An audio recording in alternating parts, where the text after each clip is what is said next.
sauna, jacuzzi, in the back row at the movies. You can suck my dick in. Okay, hey. Interior crocodile alligator. I drive a Chevrolet movie theater. Oh God, this monitor is all funky. Is it funky? It's funky? It's funky for me. What's the matter? Does it sound funky? It sounds funky because I too didn't quiet? have the thing twisted. Yeah, turn me up. Just turn me up. Bring the noise. Aubrey had me turn this down last week on Goose Chase. That's better. Aubrey, about right? Aubrey has very sensitive hearing. Yeah, it doesn't help that we have like this thing jerry-rigged together in such a way that's like, you know, I have 15 different adapters to get this crappy I would headphone. love someday for this room to look like an actual studio and not like a dining room table with shit drilled through it. The thing is, like, we look more like a podcast studio than I think most like Probably. dumbass local podcasts do. So people are like, wow, you guys are like serious whenever I show them pictures, and I'm like, wow, we're like drunk every time we do this. Like, it's not. It's like the table's covered with ashes, Tabasco, and bottle caps. Right. This isn't a serious operation. This is not a serious operation. You are ruining this whole operation. So anyway, Hey, we are back with 3 Dude Show. Hello and welcome to the 3 Dude Pod. I feel like that's the best intro we've got. So Yeah, that's good. Yeah. I like when you do that. that's Ben. I like when you do That's that. Ben. it's me. We are back. It is the 11th episode of this season. We are halfway through the year. Whoa, living on a beer. Living on a beer? Ah, see what I did there? No, like seriously, we should have had more of these by now. Yeah, that's That's all right. We all three of us have a lot going on this Yeah, year. that's true. yeah, right. It's been a busy year. Yeah, we've just been so busy. So busy. It doesn't sound convincing when you say we've just been so busy. I've been real busy, picking the boxer shorts out of my ass crack when they get wedged up in there. No, shut up. You've been out of town. Yes. I got engaged. You've been I'm getting. doing whatever. your thing. you're doing stuff. You got stuff going on. We have D&D going. Yeah, D&D is the number one killer. So I guess what we're saying is we need to cancel all the D&D shit. We're never doing it again. We're done. We're done. Matt, if you're listening to this, fuck you. Go to hell, you fat sack of crap. Gase is just gonna retire to that Wonder Mansion and fuck ghosts until he dies. Yeah. No, let's not cancel that because D&D fucking rules. Yeah, It's really great. It's so much we fun. still got to know whether our ranger is going to be declared innocent or not. May or may not be going to jail. I'm going to jail. Anyways, we're back. We're doing the thing. It is time for me to tell you guys all a very unfortunate fact, which I am very dismayed to tell you. Oh, no. We're fucked. Oh, shit, dude. God damn it! I hadn't realized that. Yeah, we are in fact fucked. Jesus Christ! Super fucked. Yeah. Smell this. It had acid cigars in there. Those are like the infused citrusy ones. That smells good. It smells like a scratch and stuff. It's oh, really man. good. Yeah, it does. Oh, right? Yeah, it's really pleasant, isn't it? You know, Yeah, the that thing is. about acid cigars is like I don't feel like they're a very highbrow cigar, but no. they're pleasant. Here's the thing. I used to be one of those, like you guys know, I love cigars, right? Yeah. So for a long time, I was one of those weenies who had a cigar aficionado subscription for a long time. On this asshole monthly. Yeah, right. So it was Here's like, what I'm smoking, and here's what I'm drinking. and I like Morty. I used to turn my nose up at these. Yeah. All the time. Yeah, Well, because they do, right? Yeah, It's like the industry yeah. looks down on it because you're smoking on some level potpourri. Right. Which, okay. Okay, but like the thing is, who cares? I don't The care. whole point of like we've talked about this before, like the affordable luxuries, right? Right. Yeah, I was just gonna say, I'm certain I've talked about the difference between a $30 steak and a $2 hamburger before, Right. and how you just kind of want a $2 hamburger Sometimes. Exactly, Yeah. right. And the thing is, like, if this is what you like, I have a big problem. Okay, so let's segue right into this. That's why we're fucked. All right, let's do it. Let people like stuff. Yeah. Let people like stuff. People are allowed. I had something else planned, but this is more important.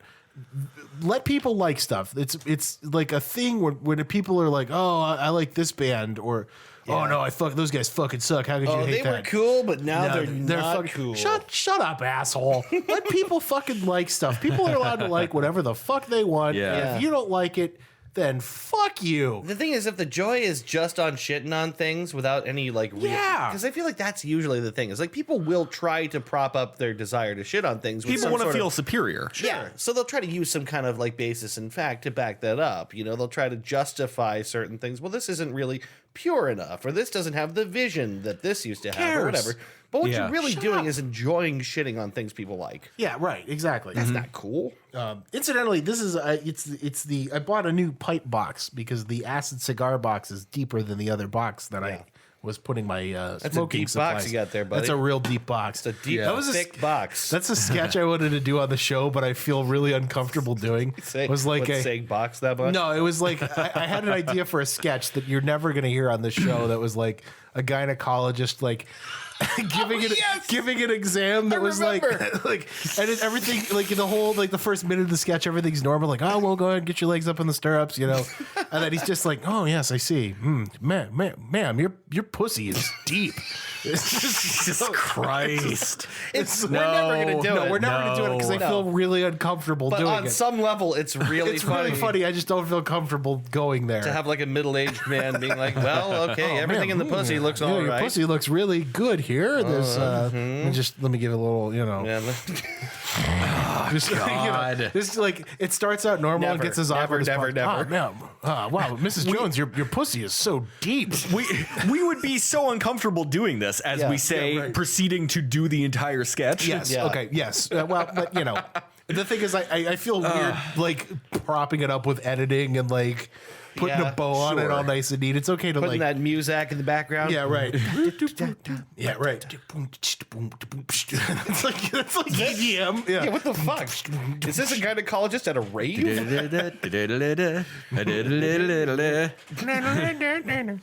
Oh yeah. Incidentally, that all started because I peeled this acid cigar logo off of the inside of this box. And Like it you do. smells really good. It does. So just fucking like whatever people like, man.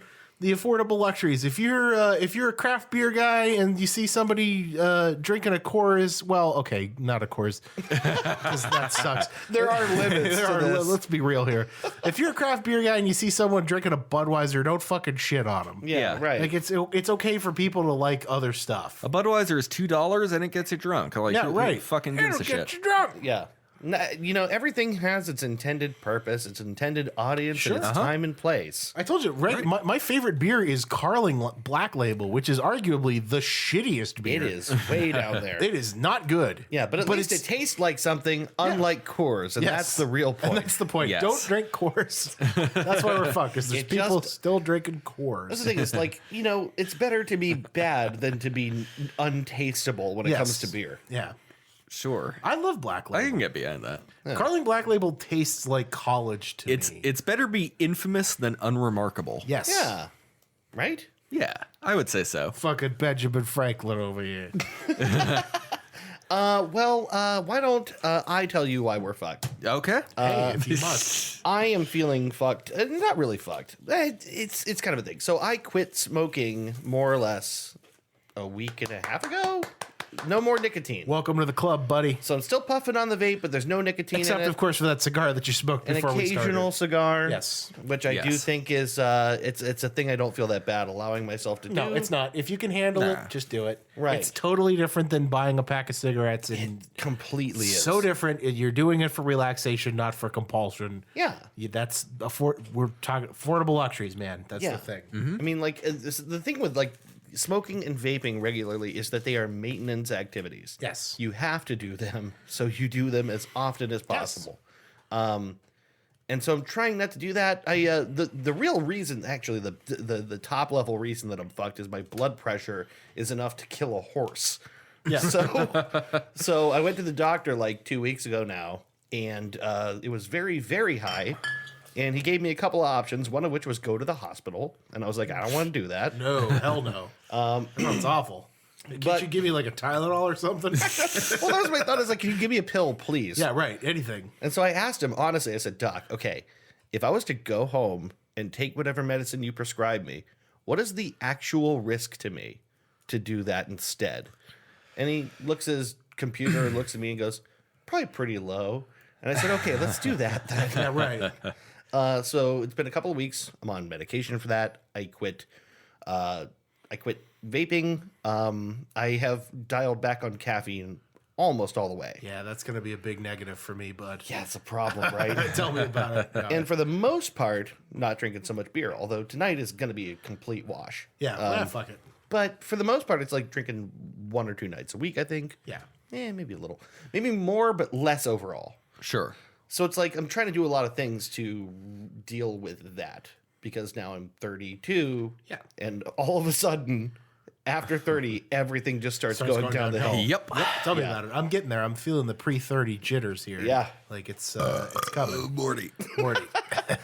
Yeah. So that's really it. Is I feel fucked because I desperately want nicotine all of Yeah. the time. And I told you. All the time. As someone who is nearly 4 years quit at this point, Yeah, you still smell the smoke and go, oh, it's not going to go away. You're always, for the rest of your life, Yeah. you are never, ever going to get over it. I know. It gets easier.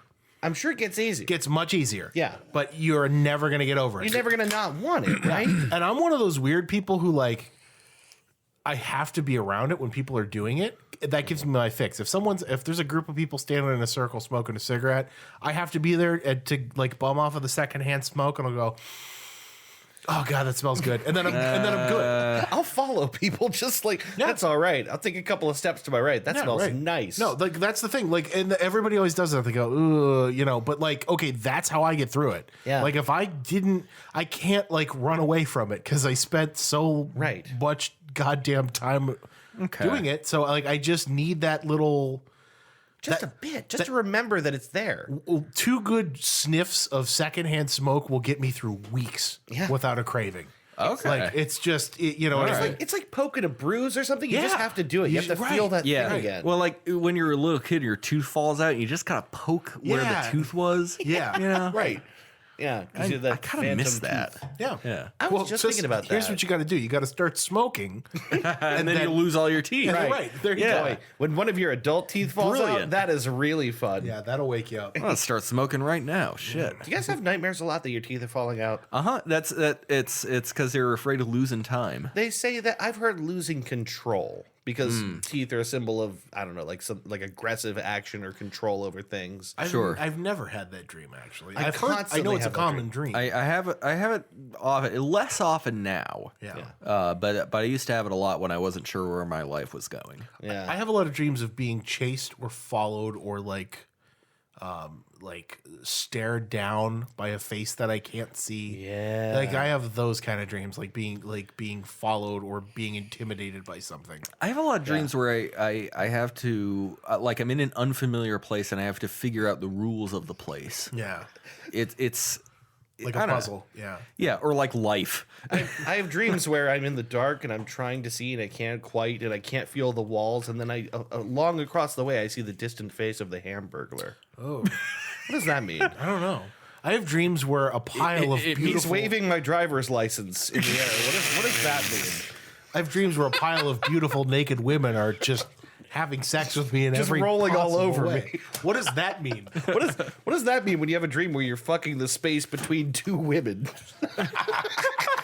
What do you call that? I don't know. The space puss? The gap puss? Space Puss, brave cat commander of the galaxy. Start it. Yeah. Yeah.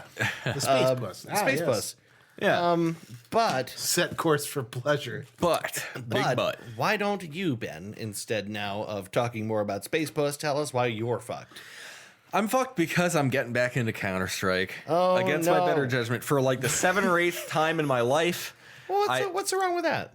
Well, what's wrong with it is the Counter-Strike community sucks. It does. They're terrible. It really sucks. But you know what? I've been playing Counter-Strike since like 2004. Okay, not even 2000, like 2001, 2002. Like I bought the original Counter-Strike on the yellow CD. You know, Counter-Strike 1.6. Yeah, right. And when CS Source came out in 2004, I got that. I got, it came with Half-Life 2, so of course I got it. And every once in a while, I'll get the urge. I'll come back to Counter-Strike and I'll start playing casually. But now I want to play competitively. I want to do good at this. Yeah. And the problem is, Well, I guess it's not so much of a problem anymore. I've been drinking a lot less. Last week, I went an entire week without drinking. Nice. I went. This is my first time drinking in like 3 days. Okay. And so what I notice is that I play better when I'm sober. You don't say. Shocker of all shockers, I know. But it's of all shockers. it's kind of amazing to see it because it's like it's a huge challenge to the anxiety that I've felt for years and years. It's a huge challenge. It's my mind. What do you mean exactly? Like the not drinking is the challenge to the anxiety? Or? No. The fact that I'm amazing at stuff when I'm sober is like my brain saying like, hey, look at this. Fuck you. You're awesome at shit. You know, Yeah. It's a huge challenge to all of the nagging doubts in my head. And so it's inspiring me to be like, okay, well, I can be good enough to play competitively. Like anyone's good enough to play competitively. You just get placed into the rank where your skill level is. It's just that I'm finding the nerve to do it now. Well, that's cool. I mean, you really do have to like tie that to the not drinking and like see like the opportunity there, right? Yeah. And I guess really why I'm fucked is that I know this is going to end badly. I'm going to decide eventually Counter-Strike sucks again. Yeah, right. And I'm going to go back to playing single player games until like, a year and a half later I'm like, man, I haven't played competitive Counter-Strike in a while. I should go back to it. Yeah, that's the cycle. Well, wait, why would you stop? What really would make you stop and be like Counter-Strike sucks? And I The don't wanna do shitty it? community. The shitty Have community. you ever played CS:GO? No, It's I've terrible. not. I'll have one bad day and then I'll let it weigh on me. I'm fucked because I don't know. I have no guarantee that I won't get stuck in the cycle again of confidence and like and then I'll have like one bad match, self-doubt. Well, maybe I'll play tomorrow, maybe I'll play the next day, and then I don't. Yeah. So I'm fucked because I'm in this constant cycle of wanting to prove myself to myself in an arena that ultimately in the long run doesn't really matter. Yes. I'm fucked because I take my hobbies too seriously. Oh, okay. I get that. I do get that. But I mean, at the same time, I feel like I'm wasting time when I'm not doing something where I feel like I've accomplished something. I want to feel like I've accomplished, like I'm climbing, like I'm improving at something. I always have to be doing something. See, that's the thing for me with video games is I never really feel like anything that happens in them ultimately amounts to a real accomplishment for me. No, Beating a game doesn't feel like a real accomplishment. Oh, really? Winning a match doesn't feel like a real accomplishment. Beating a single player game feels like an accomplishment. No, they definitely feel like accomplishments to me. Yeah. It's something I care a lot about. Yeah. I really do enjoy video games. Okay. Yeah. I really feel great when I beat something. I just beat Resident Evil on both routes. I finally finished Chris's route the other night, which is ostensibly the harder of the two. My route, which is where I just hide. Once I'm thrown into that nightmare. My route where I hide in the corner and eat Doritos for an hour. I find a nice little crawl space to hide in, and I just sit there and whimper until this all blows over. Peek out for a second and then go, nope, and come back in. No, and I haven't beaten that game since I had a functional GameCube, which was years and years ago. But it's on Steam. I got it. I beat Jill's route. I beat Chris's route, and I felt really accomplished doing both of those, and without resorting to like a strategy guide or anything. Nice. I get a lot of accomplishment out of these things. It's just I'm fucked because ultimately, along with this sense of accomplishment comes a sense of ruin and a sense of defeat at times. Sure. And I guess the way to unfuck myself is to learn how to deal with that, how to accept defeat, and how to learn and move on rather than learn, think about it more, continue to obsess about it, and not let it leave me alone for the next 3 days. See, for me, it's more of an autistic rage when I don't do good at a video game. Yeah, And that's I the just thing. Me fall too. apart. Yeah. And I can't do that. It just I've gotten it's, better. It's painful. I will tell you. I've gotten a lot better too. Yeah, but you have. but a lot of the frustration comes from that in a single player game, how could a computer beat me? Yeah. And in a multiplayer game, I don't want to let my team down. Sure. Yeah. I agree with that. Yeah. I will tell you, Dave, you are a hard person to play multiplayer games with. I know. That's why I don't do it. Just because it's not fun for anyone else. You were like, we did good when we played Halo at the bachelor party. Yeah. No, we didn't. No, we did. It was a fucking blast. That was a great time. But we stopped playing right around the time I started having a horrible time playing. Yes, we did. So that's what I'm saying. This is why I don't do this with people. But we played for like hours before that. So Yeah. we made We it all played the, a lot. We made it all the way to the point where you were about to start tearing your hair out, and then it was like, all right, let's go get in the hot tub and relax. You were tearing ass for a while. You were there, tearing too. ass for a while. The thing is, we're all bad at it. We haven't played since like 2008. Yeah, nobody plays Halo seriously. Yeah, right. Like, let's be honest. Not anymore. Not anymore. Yeah. Not until that Master Chief collection. Wait until Master Chief comes out on PC, yo. And then I will play seriously. By which point, I will have my badass new gaming PC. Yes, Which I am we buying were just talking Friday. about this before you came over. Yeah. I'm all boned up about this. I got a huge boner about this. We are absolutely going to shit. queue up in Master Chief Collection yeah. multiplayer, the three of Yeah. us, and we are going to just have fun. We Yeah. are going to just gravity hammer some noobs. What'll happen is Griffball. at some point I'll just unplug my mic, but I'll still play. Yeah. How's that? Okay. That's how we'll deal with this. It's just you can't hear me raging over here, but it's happening. Yeah. So yeah, I long story short, I'm fucked because I'm doing something that I know is going to bring me pain in the hopes that it will bring me happiness, and the trick is going to be for me to figure out how to derive more happiness from the game than damage to my confidence. I gotta be honest with you. I'm more interested in the you haven't drank in a week thing. Yeah. You know what I mean? Last week from the Saturday we were at the cabin up until the Friday we went to karaoke, I didn't drink a drop. Yeah. Yeah. You know what the secret is? LaCroix. LaCroix boys. You get that Fucking LaCroix? No, you LaCroix. get you get the fizziness. It's LaCroix. So but here's the thing. It satisfies the same. I trust that it works for you. I get the fizziness. I get the muscle memory sensation of lifting a Yeah. can up to my lips. There's no sodium. There's no sugar. So it's just sparkling water. That's It's why I smoke perfectly a pipe. fine for me. You get the That's what I've been doing for the past week and a half is LaCroix. How many LaCroix have you drank in the last week? Like 24. Okay. The only reason I'm drinking tonight is because it's dude's night. It is Yeah, right. Tomorrow night I'm going to be sober. Yeah. Well, and that's the thing. Like, I'm a firm believer that drinking is only a problem if you or the people around you tell you, "Hey, you have a serious problem." You know what I mean? Well, you know, Drinking to feel normal is not a good thing. that's the thing. That's what I do. I drink to feel normal. I feel like I don't have a personality when I drink. But after a week sober, I feel like I absolutely have a personality when I'm course you sober. do. Yeah. I'm just as awesome as I am. Yeah. You know, and people so, aren't going to like you any less if you're not drinking. You know what I mean? Yeah. yeah, and that was my confirmation. So that's going to let me. Tomorrow I'm going to be totally sober, and I'm going to be totally sober until the next time we get together, most right. likely. Yeah, you know, my big scale back point for drinking was I remember I had this is Is this the story we were just talking about? Yeah, this is like I had a moment where I was like coming home from somewhere, Yeah. where I was not drinking.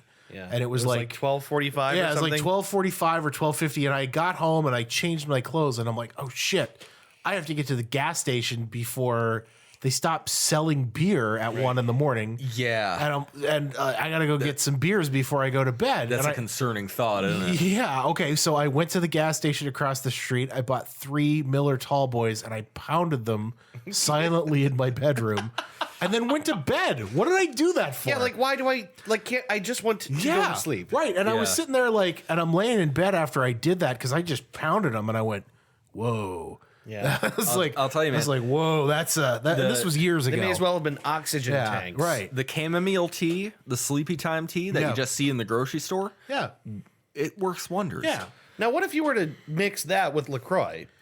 Oh shit. Well, You it might be would onto something probably here. suck. I don't want to drink fizzy tea. No one makes fizzy tea. That doesn't there make any should sense. be fizzy tea. Yeah. That doesn't make any sense. I drink fizzy tea. All right, I'm gonna test this. We're gonna make fizzy tea with club soda. I have a soda stream upstairs right now. Listen to me, Oh, bitch. Jesus Christ. You throw down on some fucking sun tea and put some fizziness into that bitch. Oh, yeah. Oh fuck yeah. Oh, yeah, fizz up that tea. No, I'll tell you what. You know, if I could see a fizzy Arnold Palmer. Oh, I could see a yeah. carbonated Arnold. That's Fizzy palmy. a fizzy, fizzy palmy. palmy. A little, I could see a carbonated a fizzy Arnold Palmer. palmy treatsy. Honestly. A little fizzy palmy treatsy just for meatsy. Okay, so I've said this before. If you ever want to sober up, to anybody who's listening to this, really, if you ever want to get your mind straight and sober up in a hurry, don't be afraid to go to a meeting and listen to the people who actually have a problem. Yeah, and there are secular meetings too. If you're going to shy away from AA, which I don't blame you. Yeah, right. If you want to go and like just sit down, that's one of the things that helped me when I quit smoking cigarettes. Is like it was a group that was at the hospital that they would pay for your patches. Yeah. They would like pay for you to quit smoking, and all you had to do was show up for an hour and a half every week in the morning. Yeah. To sit down and talk about what it's like to be addicted to cigarettes. Yeah.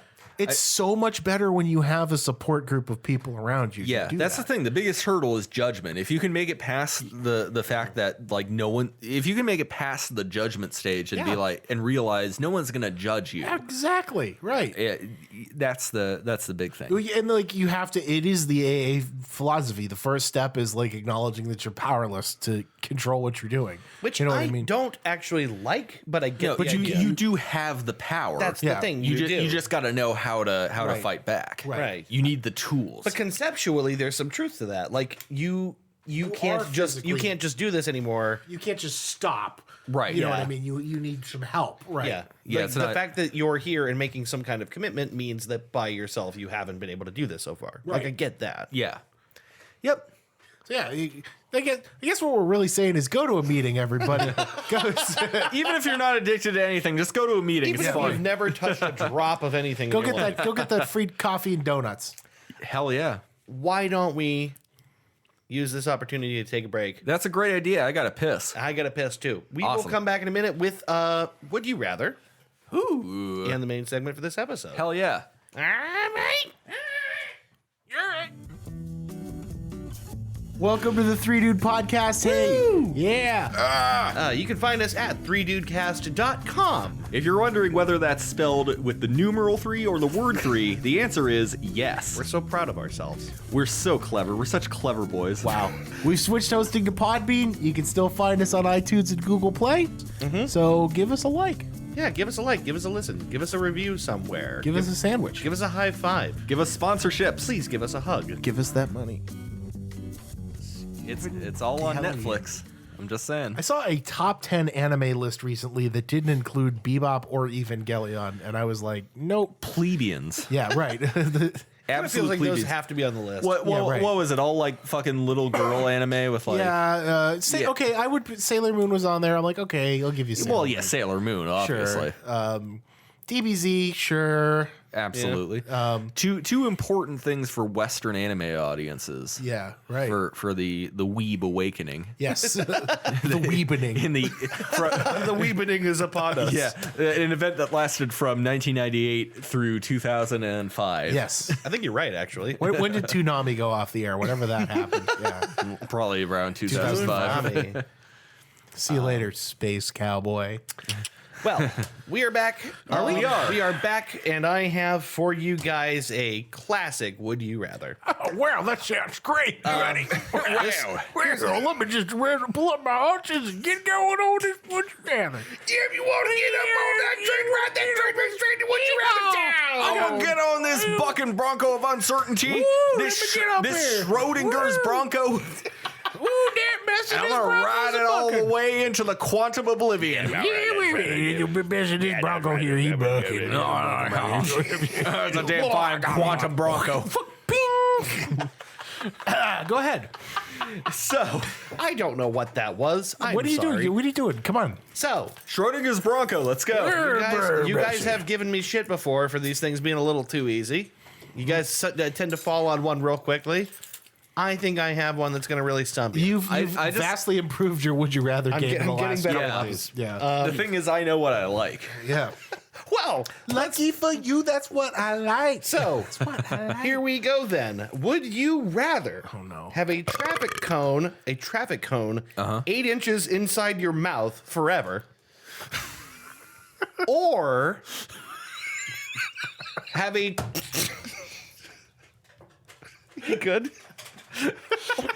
Or Yes. have a traffic cone 8 inches inside your butt forever. 8 inches inside my butt. What are you talking about? You can't poop easily ever. Just a full. Oh, it's like the full size traffic. It's cone. it's the big traffic cone. I can't talk though. 8 inches of it. I can't poop easily now. You know, okay. Every shit I take I is already an know. emergency. I already know. I would rather have it in my mouth In my ass. because I can communicate through ASL. I can learn sign language. Right. Have all my food blended and funneled in through the traffic cone. And I'm good. I can Wait. shit normally. Wait, okay, so they're just gonna pour the food into the cone just inside, and you just have this open prosthetic mouth full of the last thing you ate all the time. Yo, people get fed through IV. I'm sure I can be fed through traffic cone and be okay with it. All right. I'm going. I'm going As with long ass. as I can shit normally and communicate with my hands and my hips because my hips don't lie. You will be able to shit normally. Now, bear in mind, it's gonna be really hard to get into like a public toilet stall because you got this big traffic cone in front of you. That's all right. I'll just look up. Listen, it's going to be hard to get into a public toilet stall with the cone in your ass too. Yeah. true. With the cone in my mouth, I can just look straight up at the ceiling. I know where I'm aiming. I've Right. held my dick for 31 years. Right, but you got to think about the downside. You don't have a cone in your ass. That's a downside? You don't have a cone in your ass. I mean, that's really. I mean, don't you want the cone in your ass? No. No. I do. Okay. I want the cone in my ass. See, he gets it. I want the cone in my ass. Why do you want... Okay, explain the appeal of having the cone in your ass. Well, no, And having your shit trumpeted out every... that sounds awesome. You can't sit down on a toilet. You can't sit down in a chair. You can't sit down, period. I don't Right. need a toilet to take a shit. Right. I can just. You just shit in the cone. How do you sit down? Anywhere. He just lays face down on the just ground. lay- Where Yeah. where are you going to wait for the airplane? Okay, how am I You're gonna? in the terminal. I don't want to learn sign language. Right. I also want to taste a steak again. Right. So, and I don't know. you can still Taste the taste the steak steak. when it's blended. Yeah. I mean, no. Actually, no, you can't. That's a good Not point really. because it's going to bypass the tongue. See, the thing's 8 inches into your mouth, which completely bypasses the tongue. You lose all flavor. Yeah. It's basically a feeding tube. But again, directly into your downside, putrid gullet. you don't have a cone in your ass, right? Wait, which way is it facing the? Keep referring to it as a downside. Is it like facing my prostate or is it? Oh, it's wherever you want. I mean, the thing is, you could lean on it so it'll, pivot. Lean on me when you're not strong. Yeah. I'll get hit this your cone. I mean, you could lean against the cone to pivot it towards whatever part of your ass you want. Well, think about how often I could toy my prostate. Right. Well, I don't know. I mean, like, With is the 8 coin. inches past the prostate? I don't know, really. No, But- well, okay, yeah, that's pretty far up But there. you can't sit down normally ever again. I lay down most of the time anyway. Right. Yeah. I mean, I hope you want to be a belly sleeper because you're gonna be a belly. Yeah, I sleeper. know. The thing is, I can sleep a bunch of different ways. Right. Sleep on your side with the cone poking your wife. Yeah. Well. Sleep on your belly with the cone up in the air. Yeah. The other way where the cone's sticking off the side of the bed. It would make it easier to butt funnel beer. It would. Think about the YouTube hits I'd get. It would be the problem is either way that both of these would be very difficult to go into public with. 'Cause Oh, you yeah. have to- I mean, you can't. The thing is, most people don't understand ASL. you would so probably you're get still going to have a hard time. tossed out of a lot of places. Right? People be like, get that cone out of there. And you're like, They're like, oh, I can't. that's Don't enough. kink shame me. That's not very funny, sir. And you're like, I literally can't take it out of my asshole. And they're like, that's not funny. So what I happens was, if I was someone cursed by a tries? genie named Drog. What happens if someone does try and take it out of your ass? Oh, it stays. It's stuck. It's right there. Like- It's No like one- King Arthur's sword. You Exactly. You can't pull it out unless you're the chosen one, and no one is the chosen one. Although in this universe, let's say for the sake of argument, I'm the King Arthur in this. I can walk up to you and pull it out of your mouth or asshole if I choose. At any time. But I don't choose to. Okay. Can you pull it out of my asshole through my mouth? Like reach into my mouth and then like yank it out through my asshole? Hypothetically, I guess. Okay. But like that, practically no. Okay. Yeah. I think I'm going to stay with 8 inches in my ass. Final answer. I'm going with 8 inches in my mouth.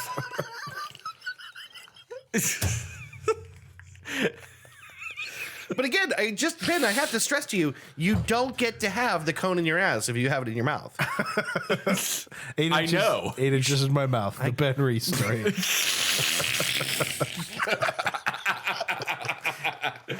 All right, so so we're all clear, you're comfortable not having the cone in your ass. Yes. All right, well that does it then. That's another classic would you rather. I'm more comfortable. Yeah, I want it in my ass. Yeah, see, he gets it. What would you pick? What would I pick?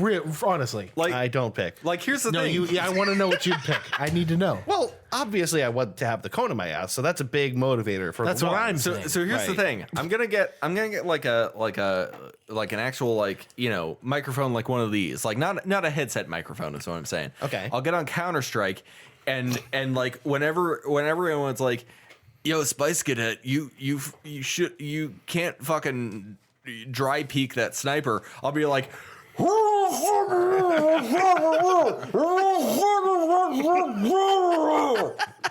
But again, to be clear, no cone in the ass. no cone in the ass. Okay, fine. I gotta sit in my gamer chair. It gives me additional frames per second. It helps me be a better gamer to have a gamer That chair. gamer chair. Adds those That frames. yeah. Well, all right. Well done. As long as I can still lay on the couch in some form, I'm good. Yeah. I mean, definitely belly down. But Whatever. yes. It's fine. Or facing the back of the couch, I guess are your two options. Yeah. Yeah. Right. I could just get one of those couches like that turns into a bed that I don't have a back on. Oh, what are those called? Murphy beds? Yeah, or like the The pull-out couch. not even that. The Futon. The beds that are in like multiple pieces that you can rearrange to a bed shape or a couch shape. Sectional couches. Not a sectional. There's a I specific had a name for family them. once.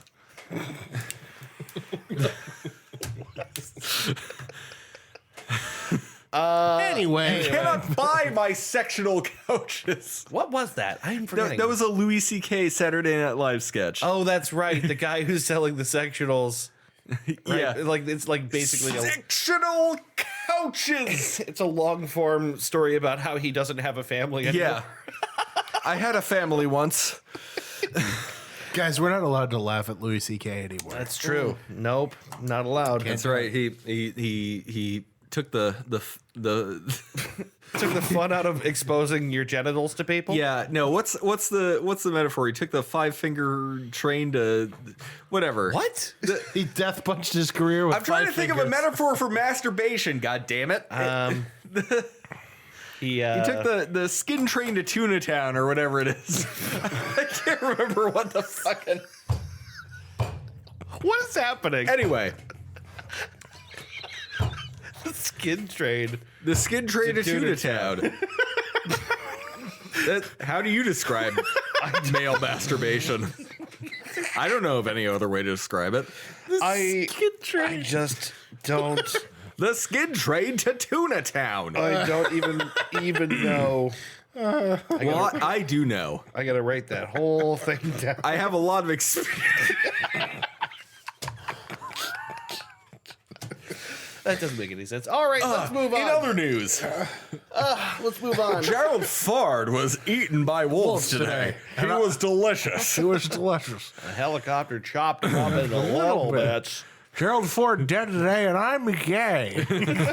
Gerald Ford dead today at the senseless age of 83. Well, all right, boys. So I had a hard time coming up with a topic. This has been frustrating. It's getting harder to do. It's getting harder and harder to create. It's got a lot to do with my own creativity. I'm bad. But- I'm bad at coming up with a topic too. That's why I said at some point we're gonna have to reevaluate this topic shit. You Yeah. got to go wild. You got to go real wild. Or we There- could there are- dip into the listener bank and have them pick a topic for us. There are topics our listeners have suggested. There's also topics that we have promised to revisit. That's in the true. Future. We have plenty of opportunity to revisit. There's true. always room for a history part 3. That's right. And if all that shit and movies part 2 for that matter, and movies. music part 2. And we didn't do a Schmorpin and Dorpin mega episode part 2 yet either. That's true. Maybe we don't even need one. Maybe. So here's what I think I'd like to talk about. We talk about this a lot on this podcast, but I'm about to build my gaming PC, which I'm super excited about. So what I'd like to use this episode for is you guys who are much more knowledgeable, who have much better repertoires in this way. Bullshit. I want you to put together for me the games I have to play on this beefy ass. rig. No, not bullshit. I can recommend you so many games. And this, really, the thing is, like, also just like stuff that I might have missed, because I mean, you guys, I think you guys know more about games than I do. I think you guys have like a deeper bench. Yeah. So I thought maybe we could talk about stuff like the stuff that you had the most fun playing, the stuff that's replayable right now. Witcher 3. Witcher 3. I've sunk by last count, I want to say 108 hours into it. Yeah, 108 is a lot. It's a lot. And after I beat both expansions, I'm going to go back because I didn't realize, spoiler alert, there's multiple endings to Witcher 3. Oh, I think I heard that. I didn't know that. And I got the bad ending the first time, and it was sad. It made me really depressed, actually. So I'm going to go back after I beat these things. I'm going to start New Game Plus, and I'm going to get the good ending because now I know how to do it. Because I cheat once I beat the game. And I see, like, okay, here's what I did. What could I have done differently to get a better outcome? I cheat in that way. I got you. As far as having a big gaming PC, what kinds of games do you like? Yeah, I would say that's the first question. Aside from the shit that he and I have recommended on this show before, that's what I'm trying to. So let me put it this way: like, What do you want to play? I think I want to play more RPGs. I started playing the first Mass Effect, never finished it. Oh shit! So here's a question right off the bat, Bro, that's step. Which of those games should I play? The Mass Effect games? Mass Effect series. At least 1 and 2. At the very least, 1 and 2. Is 3 not as good? 3 is good, but 1 and 2 are like the core. 2 especially is like particularly 2 good. is incredible. Yeah. Really? But you need the context of the first game to play the second. Correct. Okay. Don't skip the first game. The first game is worth playing. Also, do yourself a favor and figure out how to keep Rex in your party. Yep. Rex. Rex is Who is Rex? fantastic. You're going to want him. Rex is a Krogan. The Krogans are a very large tribalistic society. Okay. And ever since the genophage was introduced to reduce their birth rate, because they went to war with a rival alien species, and they came up with this thing called their reproduction. They came up with this thing called the genophage. So it's like 1 in every 12 Krogan males has the ability to reproduce. No, it's 1 in every like 100 births are viable. Yeah, that's it. Everything else is stillborn. Shit. Yeah. So That's fucking awful. So a lot of Krogans, being the fighting and fucking type of species, like, you know, the fantasy Klingons, kind of resign themselves to mercenary work. Like, well, I'm gonna die one day, so why not go out and battle? And then, you know, I won't be around to see my entire species die. Rex is Rex is the Krogan that you have in your party. He's the absolute best upfront fighter that you have in your party. He'll rush in with a shotgun and be able to tank a whole lot of damage. And he's a great character aside from that, like written really well. Oh, he's every character in that series is fantastically written. Maybe outside of Ashley. Ashley's kind of a racist. Yeah. Oh, really? You'll see. I don't mind a well-written racist when it comes to my video games. Sure. She is a well-written racist. Well, absolutely. okay. Well-written's good. I'll give you this. There's a great. You Ben, you're gonna remember this. There's a great joke in the first Mass Effect where they're talking about like. Is this Garrus? Selling Krogan testicles on the black market. They're like, oh, they go for 10,000 credits a piece. That's 40,000 for the whole set. Like, Yeah. the Krogans have 4 testicles. Very subtly. That dialogue ends with the great line. somebody out there is making a killing. Yeah. Right. Yeah. Krogan testicles. So what are they? Are they that much better than the third one? No, I don't think they're. You know what? They're. The third one is kind of its own monster. Okay. Yeah, it's very different than the first two, and it's. I think part of the problem that most people have with Mass Effect 3 is that it had Peter Molyneux syndrome. Oh. And that it wasn't Right. it wasn't what we were told we were going so he to get. overhyped it like he Right. overhypes everything. There were supposed to be dozens upon dozens upon dozens upon dozens of different endings for Mass Effect 3, depending on exactly what you did. What'd There you were get, about 3, 12? and they all ended in the same way. Yep. 3? Yep. They all ended the same way. And it wasn't bad. Like, it didn't end poorly. They redid the endings incidentally after its Enough initial people bitched. reception. Yeah, right. So if you're after a good story, and maybe you, so a shooter that I can recommend, because you know me, I love my shooters, with a fantastic story, is Metro 2033. You have recommended this before. Metro 2033 is depressingly beautiful. It takes place after the nuclear apocalypse. Yeah. You start out as a young man, just barely 18, named Artyom. Artyom. Artyom. Artyom. It's the Russian version of Arthur. Oh, okay. Artyom. Excuse me, Morty. And you start off in essentially the last surviving humans in Moscow have retreated to the metro, the subway. Yeah, so like what happens in between like now and the year 2033? Like what's the idea? Nuclear war and Okay. and the mutations that result. The surface is uninhabitable. It's not like Fallout. The surface is uninhabitable. All human settlements are in different stations of the metro. At least at the settlements that are known about in Moscow. Okay. You know, completely separate from the rest of the world. Artyom is sent out to at first to deliver a message, and it becomes something more. All the while, you start seeing what your character's uncle believes is the next evolution of humanity, Homo novus. Oh, okay. You know, these mutants that continue to invade these settlements that are in these old metro stations. Okay. But like what are ultimately like mutated surface people, right? Yeah, just the mutants of humans and animals that have spawned in the nuclear apocalypse. You do go up to the surface. The surface is a challenging, uninhabitable hellscape. You have to watch your oxygen level, for instance. Okay. You have to. Wait, how is there no oxygen in this? Well, no, there is. It's just that the air is radioactive. Oh, you have to okay. change your filter every so often, and you have to make sure you have enough filters before you go up to the surface. Okay. It's a wonderful story-driven game. It's based off a series of books, like actually a lot of Russian games are. Stalker itself is Stalker. Oh. Stalker itself is based off of an Andrei Tarkovsky film that was Okay. itself based off of a short story called Roadside Picnic. Is Stalker still good?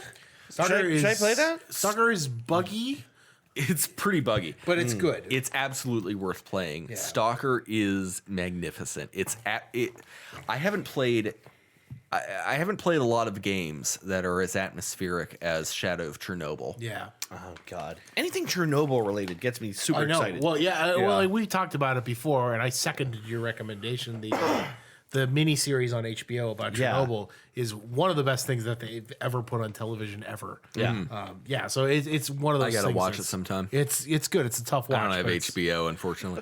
I'm thing is used to tough watches. you gotta watch it for the memes at this Yeah, point, right. because at this point the memes are so good. Not great. Not terrible. All right, I got one for you. If you're looking at RPGs, Yes. and Ben, I'm sure you'll back me up on this. If you are going to play one Fallout game, the Fallout game that you should play is New Vegas. Absolutely. Oh, I keep hearing this. The only one that is developed by it was developed outside of Bethesda. It was developed by Obsidian Entertainment. and produced by Bethesda. Okay. So they're the ones who like marketed it, shipped it, and all that. But Obsidian Entertainment developed it and built it. And in doing so, they were able to build a better Fallout game than Bethesda ever could. And with limited time and resources, which That's is crazy. amazing. Yes. So the cool you played. They didn't do everything they wanted to do with New Vegas, and yet it's ostensibly the best liked Fallout yes. of the modern era. Certainly my favorite. If you're gonna play one, that's the one to play, right? So you play a character known only as the Courier. Okay. And you are tasked with at the onset of the game, you're tasked with delivering a package to the city of New Vegas. Okay. You know the Fallout universe, right? Nuclear fallout. Sure. Humans gather in little like apocalyptic settlements that are, you know what I mean? So New Vegas is basically exactly what it sounds like. Okay. And you're at the onset of the game, you're the courier and you're on your way to New Vegas to deliver this package, and you are marauded and robbed of the package before being mercilessly shot. Oh God. And In the head. In the head, and left for dead in the middle of the Mojave Desert. Yeah. And Now- when you're revived, that's where the game picks up. Okay. Now Benny, the guy who shoots you, Yep. is voiced, if I'm not mistaken, by Chandler from Friends. Yeah, right. Oh, what's his name? What the fuck is his name? David Arquette. No. No, isn't it? No. Matt no. LeBlanc. Matt LeBlanc. Yeah. No, that's Joey. It might be Joey. I don't. No, Matt LeBlanc is. I've not never watched Joey. Friends. I don't know. Whatever. I've one never of watched them. Friends. You'll recognize his voice. It is Matt LeBlanc. It's Matt LeBlanc. Okay. Yeah. No. So. Yeah. The choices you can make in New Vegas far outweigh anything you can make in 3 or 4. In almost any game that I can think of. You think of the. You remember when we were talking about Peter Molyneux syndrome earlier? Yeah. Think of the opposite of that. Think about something that goes above and beyond what you expect. Okay, so Witcher there's 3. basically no hype. Yeah, there's basically like, okay, well, we're not. They didn't really tell you as much about what detail you can do in the landscape of New Vegas. If you want. And there's lots of different endings to New Vegas, Yeah. so you're free to explore all of these terrible possibilities. Yeah, and I remember a major choice that I made at one point in New Vegas and immediately saw the consequences of it. Yeah. And I just stared at it and I was like, I know exactly what you're talking about. Yeah. with the where you actually use the chip. Yeah. Yeah. It's terrifying. There's a lot you can do in Vegas, and there are a lot of endings to this game. Yeah. A lot of endings that you don't expect. One of the cool things about New Vegas is there are basically no unkillable characters. So really? So if you want, Yeah. you can. It'll surprise you. It'll surprise you what you can do in this game. If You and I might be thinking of the same character Yeah. at this moment too. you can do like, you know how most Bethesda games, like there's quest characters in Sure. most of the Elder Scrolls games, Yeah. where you can't kill these people because they're vital to the story. Right. You don't have that problem in New Vegas. Okay. You'll see quests will disappear if you kill certain characters, but for the most part, you can, and people have done this. You can spend hundreds of hours and go through and mercilessly slaughter everybody in New Vegas if you want. Okay. It's outside of Deus Ex, maybe the most open-ended game I've ever played. It's incredible, actually, the kind of things that you can do. And then there's as far as an RPG element goes, Yeah. it's a Fallout game, and at its core, they're still modeling this after a Bethesda game, which implies a lot of different character building. Yeah, right. Say what you want about Bethesda, but they have the upgradability pretty much down, Yeah. right? So Yeah. Obsidian took that and ran with it. So much so that I think I've showed you before, there's a compilation of a guy breaking into one of the major faction camps in the game and murdering everybody with a BB gun. Yeah, because he has that high of a skill with the rifle. yes, I You think with I the remember rifle, that, yeah. You could walk through this camp at a high enough level and just Executing people and just silently. execute people with a BB gun. Yeah. What's That's incredible. consistently amazing to me about Fallout 3 did this as well, but New Vegas I feel did it even better.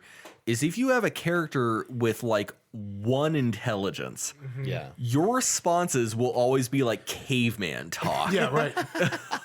Which is really funny. And then the characters, every voice acted character around you will react to your stupidity, which is hilarious. They have an entire route of the game entirely in the event that your character is too stupid to talk properly. Oh my god. There's a guy in there's a guy at one point who represents a secret society. I don't want to give away too much, but he says, "Are you a bringer of war or peace?" If your intelligence is like 1 or 2, your responses are warm, pizza, or huh? That's incredible. And it's one of those games that, like, the thing I like most about it, and the thing I like most about games like this, is it's not a game like Elder Scrolls will throw more difficult enemies at you the higher level you get. Mm-hmm. When you go into New Vegas, you are in the shit immediately. Right. If you wander into a high level area, you're gonna know. You better be high level. Right. Yeah. You're gonna know right away if you're somewhere that you're not ready for. Okay. And there's no warning to it. Like sometimes you'll just walk around and something terrible will come out at you. Yeah. And you'll go fuck. Yeah. You know what I mean? What's really refreshing to me about New Vegas compared to the other Fallout games is like the other Fallout games treat you like a virgin of the wasteland. You know, you're fresh out of the vault. You're in this strange post-apocalyptic land that you don't know. The courier doesn't deal with any of that. He's been around. Yeah. He knows what he's doing. He or she. Yeah, they don't really tell you. Yeah. Yeah, the courier knows what they're doing. And that plays into a lot of your responses. You'll have responses like, well, you know, well, I heard yada, yada, yada, or, you know, it'll reveal the world. It assumes you're familiar with Fallout. Yes. At least tangentially, but it gives you responses that say like, well, I heard blah, blah, blah. And that's how the player knows. Yeah. Okay. It also has one of my favorite factions in gaming ever, which is Caesar's Legion. Caesar's Legion is terrifying. Yeah, they're basically this faction of soldiers led by I was gonna say Kaiser. Kaisar. That's how Kaisar. That's how you're supposed to pronounce it in Latin. And they are every bit as terrifying as the Roman Empire in this post-apocalyptic. Yep, they got slavery. They use women for breeding stock, essentially. Yep. Jesus. If you get it and play through it, let me know what you think of the lottery. Yeah, the lottery is fun. Oh God, This sounds horrible. I don't want to know. No. The lottery is a lot of fun. Trust me. I don't know. I don't want to know what they're. No, you get to meet the winner of the lottery, and he's so hype. He's so excited. This sounds so bad. No, it's great. It's great. The lottery is great. Trust me. you'll like it. No, it's great. I'm sure everyone loves. Oh the God, lottery. what's that name? What's the name of the guy with the big scary armor? What's his fucking name? Fuck, what's his name? I can't remember. I can't remember. There's a guy that's under Kaiser's Legion that's He's like his second in command. he's the second in command, and he is every bit as he's in this like gold-plated regalia, full head suit cover. You know what I mean? Jesus. Yeah. And it's All just like when you meet with him for the first time, it's just so intimidating. And you know what the real bastard of it is considering the state of the world at the time, you can't really blame them for wanting to bring everything under their yoke to get things back into order. Yeah, every faction blame them. Every faction I think in the game is identifiable in some way. Like you can relate to what they're trying to do. There's 4 or 5 main factions. I can't remember. Yeah, you got the Powder Gangers, Right. The Great Khans, Yes. the NCR, the NCR Legion, is the big one. And the Legion. the Kings. Yeah. The Kings are the best. Yeah, there's lots of different factions, and Yeah, New Vegas is great. you can align or unalign with any of them as you see fit. Or, as I said before, if you want, Do whatever the fuck you you do whatever the fuck you want. If you want to like basically be a mass murderer and go around and kill everybody in the wasteland, Yeah. you're free to do that. Yeah. Everybody. When I say everybody, I mean everybody. Yeah. There is nobody that you cannot murder in New Vegas. Well, that sounds fun. It's a blast. It's pretty great. It's so good. It's tough. Like the thing is like I think you can, like most Bethesda games, scale down the difficulty a little bit if you want to, like, you know, not have to panic when you stumble into an area that you know, some shit. There's some shit that's like at the beginning of the game where if you stumble into the wrong area at the wrong time of day at the beginning of the game, it's like, oh, I'm not ready for this yet. You know what I mean? Like, so you gotta watch what you're doing. But it's a lot of fun. You should, if you're into RPGs, that is like the most open-ended RPG. You know, I started playing Fallout 4 and I haven't finished it. It's okay. Fallout 4 is all right. It's okay. I didn't dislike Fallout 4. New Vegas is objectively better. Yeah. By a wide stretch. I will take this opportunity to reiterate what I was telling you earlier in the evening. The Witcher series is fantastic. Yeah, right. You mentioned The Witcher 3, so sell me on The Witcher 3. Sell me on it. Sell you on The Witcher 3. And also, like, bearing in mind, I probably won't play 3 of anything. So, in The Witcher 3, imagine you wander into town, some middle of nowhere town. The wind rushes through the elms and the oaks. Okay.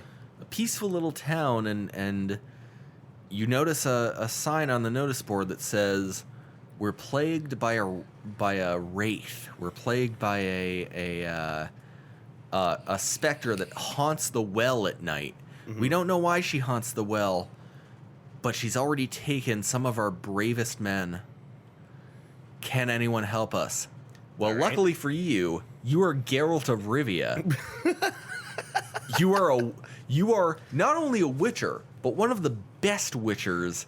So what is a witcher? You got to help me with that. Professional monster hunter. Okay. A witcher is a person who is taken as a child, subjected to mutations, experiments. Okay. Basically mutated into the best possible monster hunter he can be. Cat eyes, heightened reflexes, enhanced senses. Okay. The ability to knock back toxic potions without dying. Potions that help him in combat. Potions that will help him see in the dark. All sorts of different things.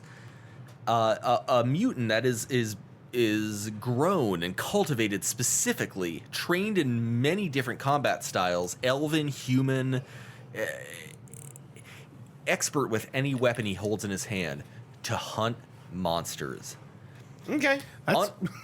Unappreciated in his world. People look on witchers as mutants and freaks, but a necessary evil, because sometimes the well just outside your village has a wraith circling it, and anyone who tries to go and fight it meets a grisly end. And so you gotta hire a witcher. You gotta throw some coin out to an itinerant monster hunter. Okay. And they gotta deal with it. Witcher 3 takes this idea to the best possible extreme, because it's open world, right? Mm-hmm. Okay. It gives you a general area, like let's say you get a contract to a general contract to hunt something nasty. The villagers might not even know what it is. Mm-hmm. A bunch of our brave lads have ventured into the woods to hunt this thing that has been slaughtering our cattle, and they haven't returned. It has been slaughtering our cow over and over. Did I say cow? Cows. Cattle. Cattle. He said cattle. I thought you said cow. No. This thing keeps slaughtering my cow. Fucking hell. No. If I didn't know my cow would self-resurrect, I could just get beef for eternity. Keep putting the cow back together, and it keeps taking it apart. God damn it! No, so you go into the woods. You have an area to look around in. Use your witcher senses to look for tracks. Okay. Any blood, maybe any tufts of fur left on the trees. Maybe it's a werewolf. Maybe you don't know. Okay.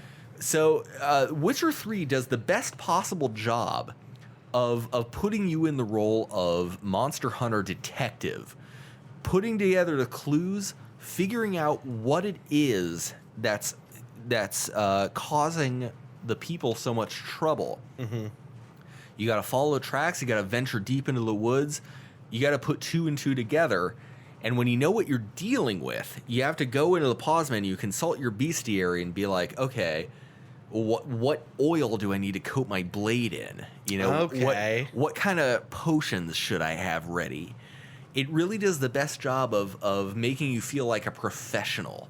God, okay, that's really cool. Why haven't I heard this before? The idea that it's partially detective work is really sweet. Because the first Witcher didn't do it that great. Okay.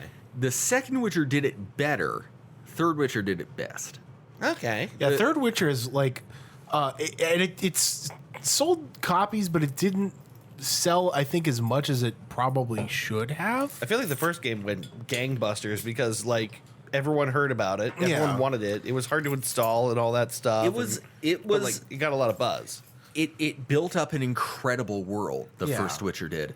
The cool thing about Witcher 3 is that they supported it years after. Yeah. Like, they kept adding stuff to this game, and they, like, the fan base for it continued to play it years after because there was so much content. On Steam right now, there are at least 8 free DLCs for Witcher 3, and then 2 additional DLCs that you're meant to play after the main story that are essentially additional storylines unto themselves. Again, the first one I'm playing, Hearts of Stone, is a story unto itself. I've dumped a bunch of hours into this story, and it's incredible. It's gotten me choked up at points. Oh, yeah? Like, See, I like good story. I like something that's, like, genuinely moving. if you like good story, start at the first Witcher. God, that's so much work. That's so much work. Have a strategy guide on hand because, again, like I told you earlier, the translations are not great. It's not always, Morty, clear what the game wants you to do. Oh, God.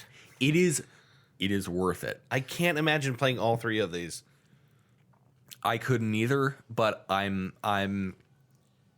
put 60 hours into the first Witcher. Yeah. I put maybe 40 or 50 into the second one. The second one's pretty short. Okay. And now I'm up to like 108 hours in The Witcher 3. Okay. And it is one of my favorite games of all time. The story absolutely is worth it, I think. Okay. Well, I have at least The Witcher 3 on my list. Yeah. I have at least that. You can play Witcher 3 without having played the previous ones, but you'll appreciate Witcher 3 more having played the previous ones. Yeah. You know, there will be characters that show up, there will be callbacks. Mm-hmm. There will be things that show up in Witcher 3 that you'll definitely appreciate more having played the other 2 games.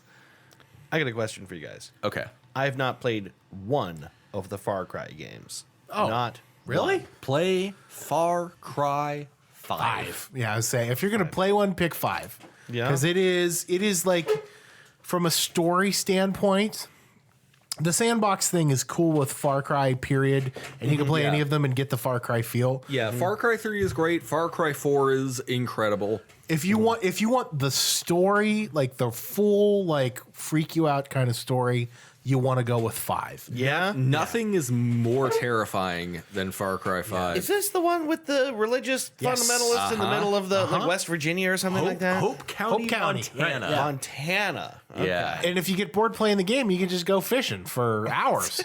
Yeah. Oh God, the fishing is so involved in that It's game. perfect. It really is. So really? good. Yeah. Actually, I played with a buddy of mine from work on the Xbox. Yeah. Just fishing.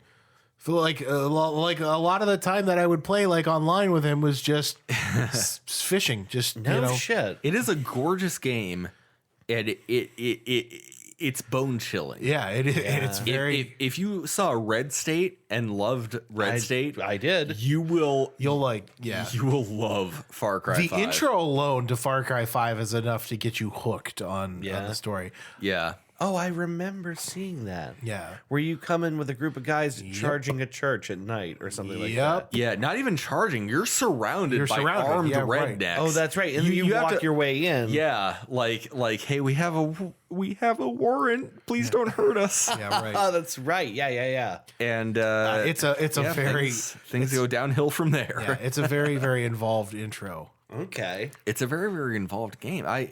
I can't say enough good things about Far Cry 5. It's really good. The people complaining about the endings don't understand what a narrative is supposed to No, be yeah, like. I think the endings were fine. The endings were perfect. Well, what's the main complaint about the endings? We can't talk about it without spoiling. I really really can't. There's not a good way to tell. No. There's no general way to. No, there's Okay, people felt like one of the endings came out of nowhere. But if you're paying close enough attention to the makes story, perfect sense, it yeah. makes absolute perfect Right. sense. Okay, so it's really just one of this game's endings that's causing a lot Here's of the thing. problems. Don't learn anything about the Fallout game that came after that, or not Fallout. Don't learn anything about the Far Cry game that came after that if you don't want anything spoiled for you. Yeah. 5. Wait, hold on. They made Far Cry 6? Not Far Cry 6. It's basically an expansion, not expansion. It's a whole nother game. It's like the sequel to Far Cry 5. Does that make sense? Oh, yeah. Just play Far Cry 5. Yep. It's really good. Okay. I got Also, you want to befriend Nick Rye in Far Cry 5. He has a plane and he will fly around and shoot guys with it. Yep. Okay. That sounds good. Seems like it come in handy every now and then. Yeah, get as many allies in Far Cry 5 as you can because almost all of them are really invaluable. You got a sniper, you got Nick Rye who's got this fucking plane. Yeah. You can get a bear, you can get a mountain lion. I dig it. There's a lot of good shit you can do in Far Cry 5. I got one for you. All right, what's that? Did you ever play Undertale? I never finished it. We started playing it together On for the the show. YouTube show. Play it. I don't know if that I guess it's an RPG in a weird kind of Yeah. way. No, it is, It's like an yeah. adventure It absolutely RPG. It is. felt like one to me. Play Undertale. It doesn't. It's not. The thing is, you could play Undertale like probably with a tablet if Yeah, you right. found a way to mod it because it's not demanding. But as a complete game that you can get through in a few hours. Yeah. Oh, really? It's just a couple hours? No, when I say a couple, it's not 2 hours. It's like 10 hours. 10 hours. Yeah, you know what I mean? Like a standard sit down session. Right. Everything about this game is done with the utmost care Yeah. and attention to detail. Every contingency has been thought out. Yeah. Wow, Yeah. really? And it's so charming in its design and its immersion and everything from the sprites and the characters that you get to interact with Yeah. to the music to the secrets that you can find to especially the humor, which is what everybody remembers about Undertale. And really moreover to like the to the touching, really touching story. A story that has, that can like really get to you and get under your skin at certain points. Yeah, man. A game where you can be as good or as bad as you want. You don't have to fight if you don't want to. Yeah, right. You don't There's have like to, a no-kill way to beat the game or whatever. you don't. No matter how hopeless it seems, you don't have to hurt anybody. yeah. Which is important to remember when you feel lost and hopeless. Yeah. You don't have to hurt anybody if you don't want to. Oh, I'm sorry. You can finish talking about Undertale. I remembered something really important about the Witcher series that might sell Dave. Oh, okay. No, it's just Undertale. I think is one of those. It was one of those. We're in the era now where there's such huge backlash against AAA titles, and rightfully so. I think. Yeah. People are tired of the same schlock, and that's where the indie developers come in. Absolutely. And with the exception of, I think, maybe God of War, Spider-Man, and Red Dead Redemption 2, every really, truly wonderful, great game that has come out in the last 2 to 3 years has been indie. I think you're right. And this is a really good example of that. Everybody... It's like universally acclaimed. Everybody loves Undertale, and you'll see why within the first 20 minutes of playing. I should just finish it. The only reason I stopped playing it was because we started it together. Yeah. No, And just, I felt like just play it. I felt like I shouldn't. You'll play love it the if- characters. play it. You'll love the characters. Yeah. They're just so much fun. Yeah. Lesser Follow your dog. gut. Follow your gut. Yeah, you're gonna know. I just the enemies are hilarious. Lesser dog, Lesser dog and greater dog. greater dog. Yeah. It's so cute. Yeah. The thing that struck me was when we played, and there was that interaction with the plant early on. Yeah. And it was very. I feel like it told me a lot of things I needed to know about the game. Yep. Very early on. The friendship pellets. You get hit with the friendship pellets. Yeah. He wants you to pick up all the friendship pellets. Yeah, right. Yeah. The game will mess with you. The game will lie to you. The game will confound you. I like that about it. Yeah. It's very interesting. It's really good. Yeah. What I was going to say about The Witcher that might sell you on it is there are several major choices that you make in major choices in all 3 games that you might not even realize you're making at the time. But when the consequences come later on, you will know how it all fits together. Right. There is no right or wrong choice in The Witcher. There is no good or bad choice like there is in, Right. You don't have to decide between, as Penny Arcade so aptly put it, being Mother Teresa or Hitler. You make the choice you think is best with your own gut, and then whatever consequence comes out of that, you kind of have to deal with. Okay. That's what I really like about The Witcher. There is no arbitrary morality. You just do what is best at that moment, at that point in time. There's a good and bad outcome to every choice you make. Okay. It just depends on what your aim is, really. I dig that. I do think The Witcher 3 is high up on this list. Like, I'm writing all these down. I'm trying to figure out what I'm gonna go after when I get the new PC. So Even if you don't play the first 2, at least watch someone play through them. yeah. Get a sense of the story, get a sense of the characters, because it really does help. I got you. Should I play any of the Mafia games? Play the most recent one. I enjoyed the If you're gonna play first one. The entire trilogy is not that expensive. No. The first and second, I played the first one. I really dug it. Mm-hmm. The first one it's like what, the late 30s, early 40s. Well, they're on 4 now, right? Oh, what's the fourth one? You play as a half black. I can't remember his name. No, that's the third one. Are you sure that's not 4? You're in Nolans, right? Yes. Yeah, that's the third one. Okay, never mind then. Yeah, They're just on 3. The first 2 are in like the 30s, 40s, and then like the 40s, 50s. Okay. And then the third one is in like the late 60s, 60s, right? Yeah, it's in the 60s. And you're in Nolans. Yeah. Okay. Yeah, I haven't played. I own all 3. I haven't beaten the first one, but I've played it, and it's really cool. Okay. I haven't played the second or third, but yeah, people say a lot of good things about the third one. Okay. I have one for you. All right. What do you got? I don't. Again, this is an RPG in the lightest sense of the term. It's more along the lines of the classic point and click. Okay. In 2016, they reimagined King's Quest. Have you ever played Remember King's Quest? Okay. From the old days, right? I do know what you're talking Sierra about. Entertainment, the old King's Quest. Yeah. And like Space Quest was the other one. Yeah. So in 2016, they remodeled King's Quest. Okay.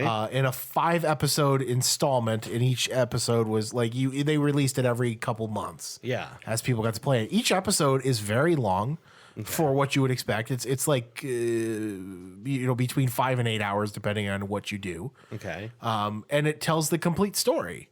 What is his name? I'm kicking myself here. Hold on. Okay. Wait, who? Like someone in the game? The main king. What's his fucking name? King Graham.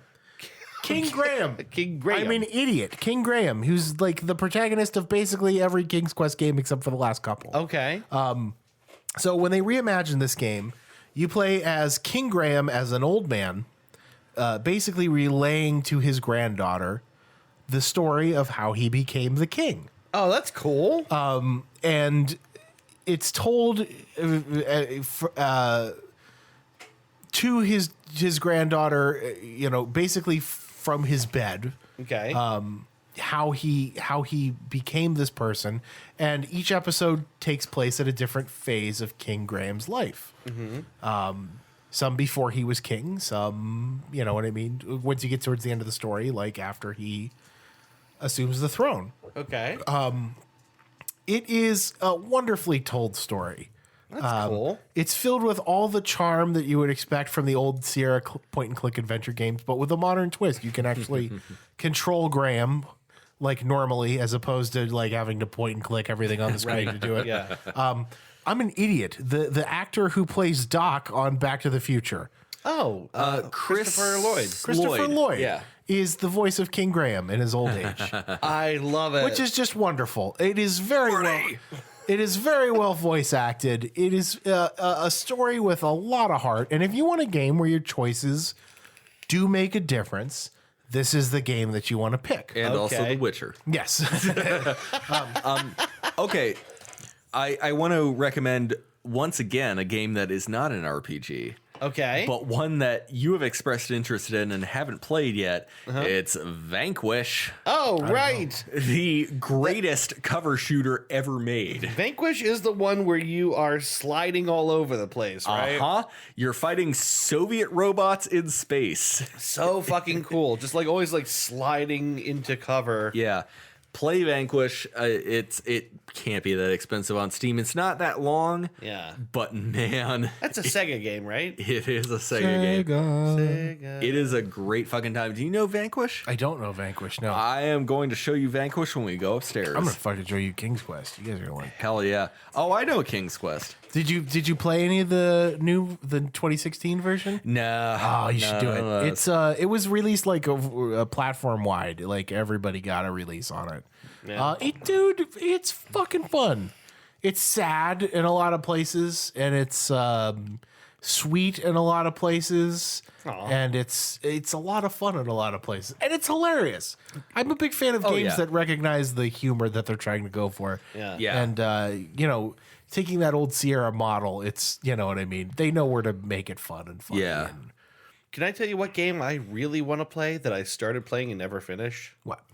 Grim Fandango. Yes, I was just gonna bring Grim Fandango up. Have you never finished Grim Fandango? I never finished. From the master Tim Schafer. Yeah. Super good. So I got about as far super as good. like shortly after you start playing Manny. the game, it's like maybe the second mission takes you out to the street where there's like a guy with a tent and he's selling goods or something, and that's about as far as I got. You met Glottis, I assume. Yes. Yes. Okay. Yeah. Right. So Glottis is the best part of Yeah. that.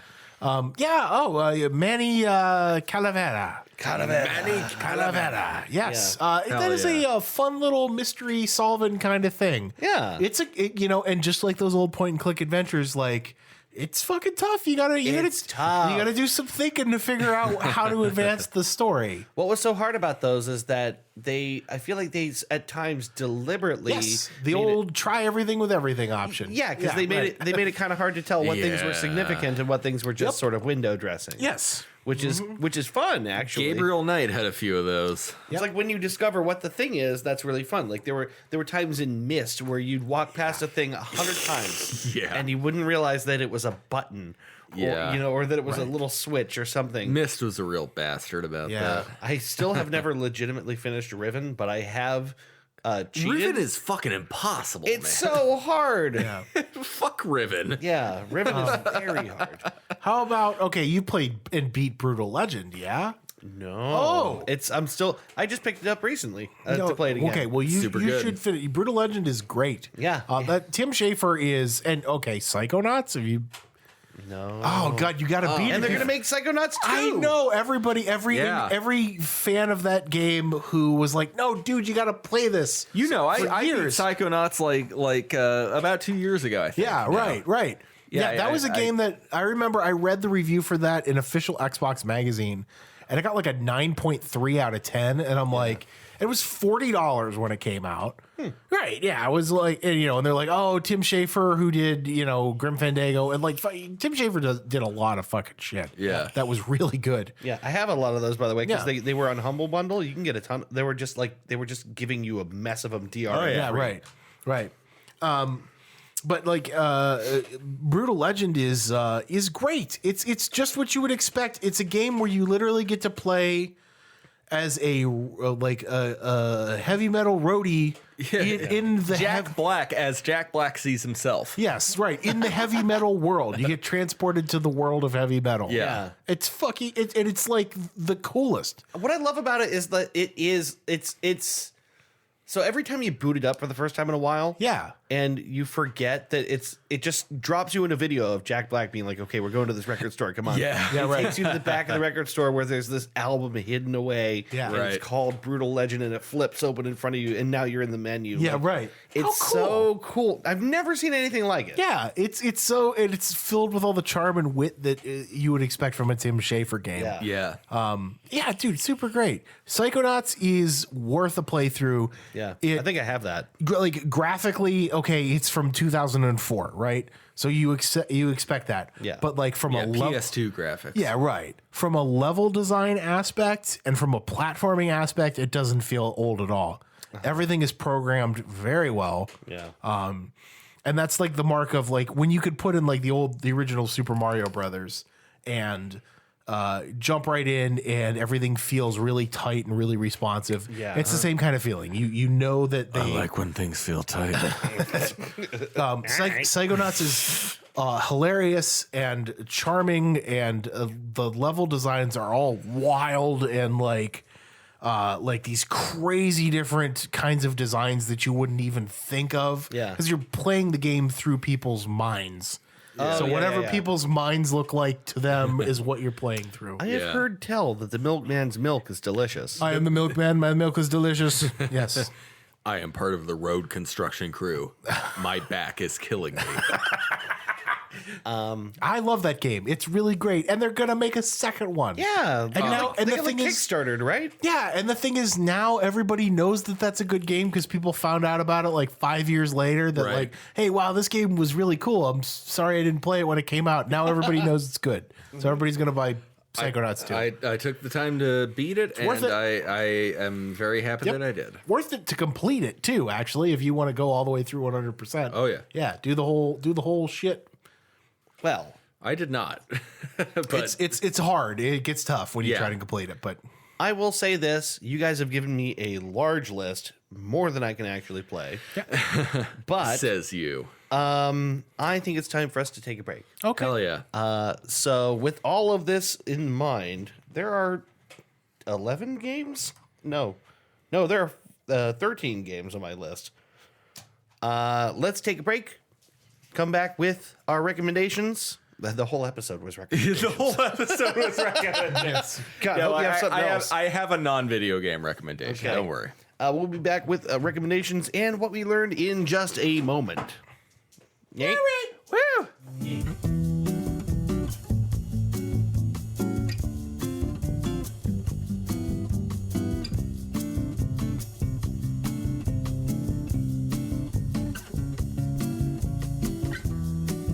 So the thing to me that was like such an interesting detail about that show was that Which is Breaking Bad. which is Breaking Bad, by the way. Breaking Yeah, because Bad, we just yeah. came back on the air. The thing that was so interesting to me about that television show was that everybody who watched it top to bottom had a different point in the series Yes. in which they were no longer with Walter White. Yeah. Okay, and this was They give something you so many many times. outs. You have so many Yeah. outs to get them, right? Yeah, for me it was Jane. For me it was when he Right, okay. watched Jane. Yeah, that was and that was for a lot of people. That was it. For a lot of people, it was. And spoiler alert, if you haven't watched Breaking Bad and you want to, for a lot of people, it was when the final episode of season 4 when you see that last shot Yes, on the the plant. zoom in on the lily of the valley. Yeah. Yes. Yeah. Okay. I followed him. That was devastating. The part where I stopped way later because like I was if you're a Sopranos fan, I was groomed with the Sopranos, so I rooted for Tony Soprano for a long time. Oh, yeah. You know what I mean? Even though it's the anti-hero that you want to succeed, right? You know what I mean? Even though Yeah. and that's the shows like that do that so well. They show you these characters doing horrible things. Yeah. And you still find a way to make them likable. For me, I think it was the scene where he's like, and it's in like the first part of season 5. He's telling Jesse like, you'll get nothing. Like you know what I mean? Yeah. Oh, yeah. He has that great dialogue with him where he says something like, I don't know if you believe in hell, but if you do, you and I are probably going to go there. So, and it just basically tells him like, you're getting nothing from me. That's where I lost him. That's like, Yeah. It took me a long time to get to. So what? It's the betrayal Walter. it's the betrayal of Jesse that did it. Yeah, I Which he never betrayed seen him many Sopranos, times. so I don't. I know, but yeah, the only friend that he had through that whole thing Yep. The only real person who was there with him. If nothing else, you can go, okay, Walt, yeah, he did all these terrible things, but he's part of a team at least. Right. He's like, at least he's got to be loyal to the people that made him. Well, there's a thing with Walt where it's like, he's at least, you can sympathize for him in that he's a high school teacher out of his depth and he's mixed up in shit he doesn't understand. Yeah.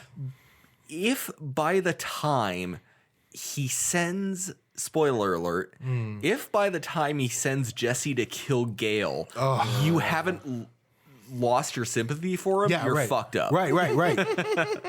The sympathy went away very early, I think, for him. But there's a point where he decides to stop being a patsy in the underworld and become the underworld. Right. Exactly. And what's brilliant about the series is that everyone has different points as to where they pinpoint that happening. Yeah, right. I think to me, it's the stay out of my territory scene. You're right. Like when he's that's a great scene. Good. So it's played for laughs too, which makes it so innocuous. But in retrospect, you know what? It's played for laughs right until that last shot where he's like in the parking lot confronting these two. So if people haven't seen Breaking Bad, there's a scene where I think Walter White at this point has basically reserved himself to the fact that he's done cooking meth and he doesn't want to involve himself in this anymore, and he's at Home Depot and he's gathering some stuff for the garden in his house, and he runs into this Weasley looking meth head guy, and he's got he's like obviously setting up a meth kitchen. Obviously setting up a meth kitchen, everything that he's got in his cart. And Walt looks like they run into each other, and Walt like looks at the cart and then looks up at him and kind of looks sideways at him. And the guy like recognizes like, oh shit, this guy knows what I'm up to. And Walt says, what are you doing? You're doing this all wrong. And he like explains to him why he's got the wrong stuff in his cart for what he needs to do. Yeah, like different things that are like consumable by the chemicals or whatever, right? Like you need it to be made out of this. Yeah, right. Yeah. And then he like which is really funny at the time, and then the scene ends with him walking out of the parking lot, and it's these two guys, the guy who he ran into at the store, and then another guy who's out there who's like mad at him that he doesn't have all the stuff that he went in to buy, and Walter like eyes them both up and gets in the one guy's face and goes, "Stay out of my territory," which is like the moment of like, okay, this is who this character is going to be from now on. You know what I mean? You know what the scariest thing about Walter White is his refusal of charity. We've all been in that position, right? Where like someone wants to, it's pride. Walter White's sin is pride, and more than anything, and it's something. Pride and greed. Pride is something everyone can sympathize with. Yeah. It's knowing that you're good at something, knowing that you're amazing at something, and being looked down on, like being like, well, if you need some help. Yeah.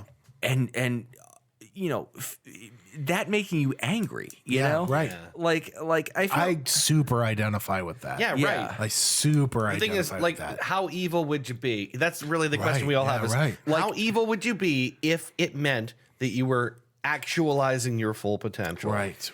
Sure. That's really the thing, because it's an incredibly modern problem, is that people inherently aren't able to actualize their full potential because the very specialized means of earning money have weeded most of us out of doing what we're actually maybe best at. Think so about how evil would you be? Think about every blues or jazz genius that has died penniless and been appreciated 2 or 3 decades later, or maybe even never. Yeah, right.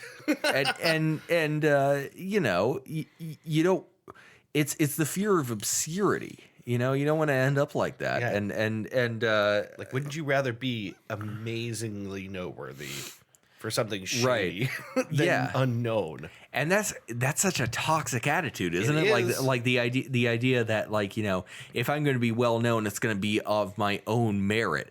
But no, everyone has help. Everyone does. Yeah. And that's the thing. It's pride fucking with you. That's pride fucking with you. It's just so relatable, I think. It's kind of what makes the whole thing work. That's a deep topic. Pride is a topic we could probably talk about on the show for a long time. Sorry, we got off on we went off on a weird tangent there. We were talking about talking about Breaking Bad. I just figured since we're talking about it, we may as well get it on mic. I got to rewatch that show, man. It was so good. like one of the only shows outside of Next Generation and Deep Space Nine that I like really fell in love with and like needed to know what was gonna happen. Oh yeah, Vince Gilligan is a fucking genius. Oh yeah.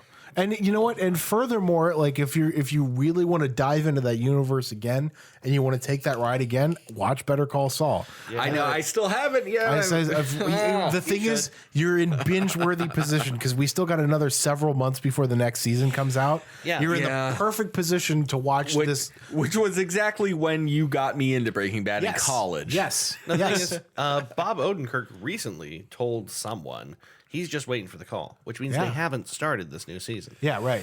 Which means there will be a big gap. Okay. Oh yeah, right. Yeah. Okay, I'll start. This next season, I got to finish my third rewatch of Neon Genesis Evangelion first. Yeah, you're preaching to the choir here because I'm about to recommend The Sopranos again. All right. Well, why don't you just do it? Yeah. Okay. So I have been all consumed by this show. Yeah, we're into recommendations now. Yes. Sorry, I didn't mean to like take you right there. I've been all consumed with the show. I recommended it last week. I think I recommended an episode called Pine Barrens. You did, which takes place in the third season of The Sopranos, which is arguably like one of the best episodes of the show. Nothing to me. Yeah, it doesn't mean I picked an episode. I promise you, I'll watch it. Okay, no, I would love to watch it. Watch some of these episodes with you. What we should do with Ben is just pick one really good episode and see if it catches him. Yeah, because I feel like if you watched one episode of the show, you're probably going to want to see more of the show. That's how I hooked Aubrey into Next Generation. Yes, I showed her some really good episodes. That's the way of to TNG. do it. So in that vein, because I've been all consumed, and now we're almost done. 3 years later, because I've been all consumed with this series that I've already seen several times over. This is like my fourth or fifth total complete watch through. No shit. Yeah, all the way through. And this is the first watch through that I've had now that I'm like older. Yeah. And I'm able to digest it and understand the art form behind it a little bit better. Sure. I recommended Pine Barrens, which is a really great, hilarious episode to get into to understand kind of like one of the very few wacky misadventure type things in that ever happens on that show.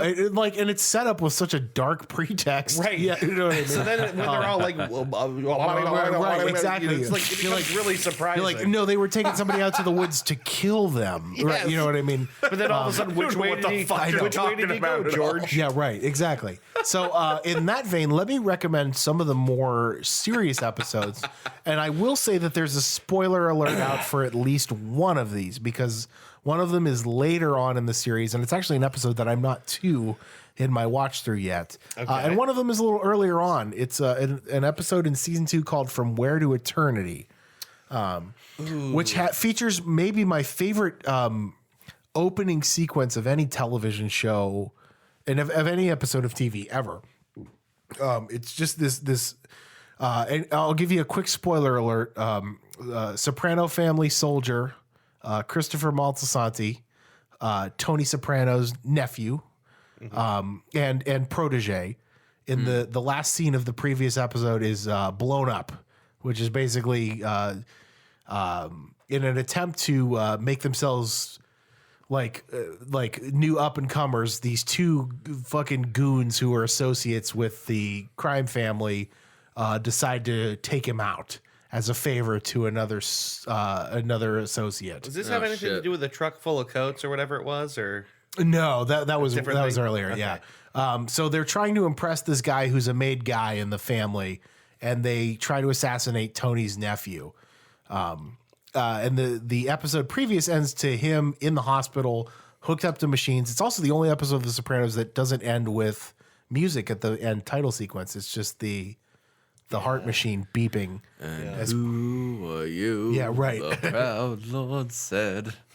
So the next episode of this is called From Where to Eternity, and it opens with Christopher in the hospital and his girlfriend Adriana basically running down the hallway as they're trying to as machines start going off and he's losing consciousness and he's dying. Yeah. Okay. And it's played really expertly because the song that opens the episode is a song by Otis Redding called My Lover's Prayer.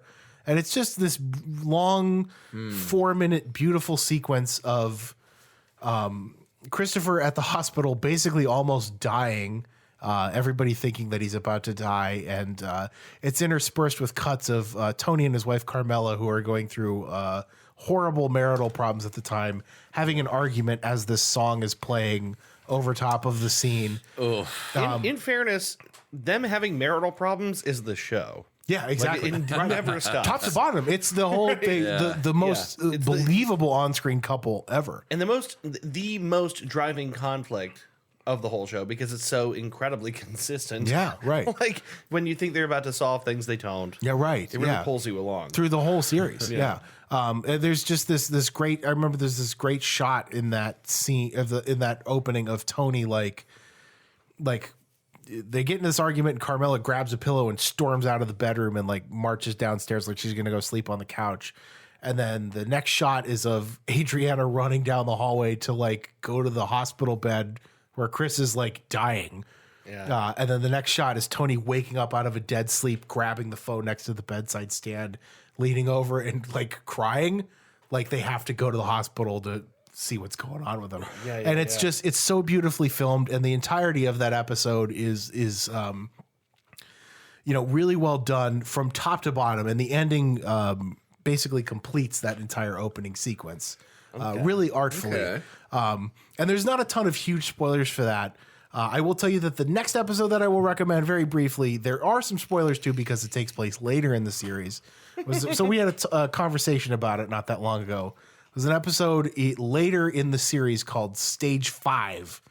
Oh no! In which it basically sets up the entire last story arc of the series, in which Lupertazzi, New York. Not Tony's family, the New York family. Yeah. The boss, Phil Leotardo, basically makes the decision that he's done taking orders from other people. He's done doing things for other people. He's in charge now. He's making the decisions. He's moving in. He's basically making the decision that he's going to take what he wants by force, which basically means wiping out the entire leadership of the Soprano crime family. Right. There's that really perfectly executed final scene of that show intercut with this song called Absolutely Chicken Town, which is that's what the song is called? It's a poem. It's like a British punk poet, and it's done with this really crazy, absurd music over top of it. And it's basically Phil Leotardo saying to one of his captains, "No more Butchie, no more of this." Yeah, this is long drawn out scene. I'll show it to you when we get upstairs.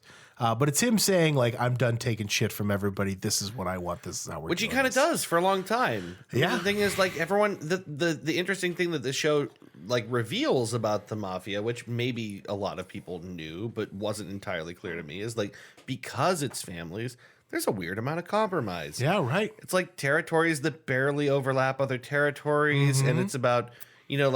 People being in line and, like the top down kind of thing and making sure that you're respecting the people above you and next to you. There's a famous scene in the show where one of the characters is made, basically. They make him, they give him his... They do the whole ceremony. They can do the whole ceremony. They give him his button. He's part of Omerta, right? And they tell him, like, okay, this family comes before everything. Yes. It comes before your wife. It comes before your children. It comes before God. It comes before this is your life now. So they tell you there's a great Christopher Moltisanti line at some point in the series that's like, "That's the guy, Adriana, my Uncle Tony. That's the guy I'm going to hell for." It's like, ugh, you know what I mean? Like super dark. So watch those 2 episodes. If you want to get into the show, my life has been all consumed by that. I'm almost to the end, and I know I'm going to fall into the same trap. From Where to Eternity from season 2, and then from season 6, stage 5. Strong recommendations. Strong recommendations as to good episodes to get involved in. Do you got something, Ben? I do. Yeah, right. I want to recommend watching Pulp Fiction in a hot tub. Yeah, buddy. Can we talk about that? We talked. didn't even talk about We that. said we were. We haven't even talked about the Bachelor I party. know. We talked briefly about playing Halo. We didn't talk about most of We it. said we might do a like a special episode when we were out there, We and did not. You know what? We did not. We did not. It's a good thing we didn't. You know what? It is a good thing we did. How could we have? It would have been too much work in a place where we were just having fun. yeah. Yeah. Yeah, so at this bachelor party, we watched a grand total of 4 movies. Yeah, Yes. 2 of them in the hot tub. Big Lebowski and Pulp Fiction in the hot tub. Yes. Yes. Deadpool 2 and Ace Ventura 2. You're in the- leaving one out because we also watched Happy Gilmore, did we? We not? did watch Happy Gilmore. We did? Holy we shit. did. We did. We did. We watched it. We did? We didn't really watch it, but it was on while we were eating steak. Yeah, okay. we watched Ace Ventura while we were playing cards. Yeah. And then when it was time to make the steaks, we put Happy Gilmore on and we ate the steaks with Happy Gilmore. That's right. That's right. Yeah. No, I remember the opening. Yes. No, yeah. I highly recommend watching movies in a hot tub, making man soup. I gotta tell you, man, that was a blast. That was was exactly really what good. it was supposed to be. Everything worked the way it was supposed to when we got it Yes. all set up. Yeah. It was just great, man. We got very lucky that we didn't have any huge inconveniences. No. Like huge bears. Like right. I kept thinking a bear was going to show up. No. I don't know what my problem was. No, the most that showed up from the wilderness was that little lizard. Yeah. Oh, That, lizard. that little lizard buddy that kept hanging out next to a propane tank. He was like, "Hey, what you guys doing?" Yeah, you guys grilling? I like Y'all grilling. making meats? Y'all like meat? I like meat. Can I come in there? And then when I tried to pet him, he was like, "Ah!" and he ran away. Did you try to pet him? I missed that. I tried to pet him. And Yeah, he you were ran trying to away. catch him. I wanted to catch him, and I got close, and he like did one of these like, "What the fuck are you doing?" kind of things. Like, and he like, Yeah, and I'm like, and he just ran. I was like, "Yeah, no, I'm not gonna grab you. Don't worry." That's funny. Yeah.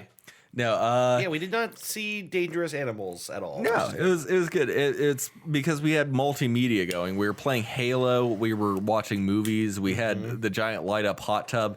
I think that's enough to confuse and scare animals Yes. away from. And you guys let me cook. I got to cook. And You we know, I knew you wanted to. I The did. thing I is, love cooking. I I don't wanted know. to take care of things for you, but then I was like, no, this guy wants to cook. I love no, cooking. you made one of the best steaks I've ever Real fucking talk. had. I think that's one of the best steaks I've ever had. Dude. That was really good. And those super were good. like New York strip, not even a crazy steak. Yeah, right. No, it was Right. like a real. It wasn't like a ribeye or a porterhouse or anything. No, but it was like a normal everyday cut of steak. but It's really good. your seasonings were fucking flawless. Here's the thing. Absolutely flawless. Unless I was not paying attention, I believe you basically hit it with salt, pepper, and garlic salt. SPG, SPG. all purpose AP rub, all purpose seasoning, salt, pepper, garlic. That's Yeah. it. And Yep. here's the trick. Hell yeah. Salt heavily. That's the Yes. trick. You have to fucking don't be a baby and put the fucking salt Don't be a on. weenie. Put the goddamn Yeah. salt on the steak. Yeah. Salt draws the moisture out. Yes. You gotta get that moisture out. And- you gotta get the fat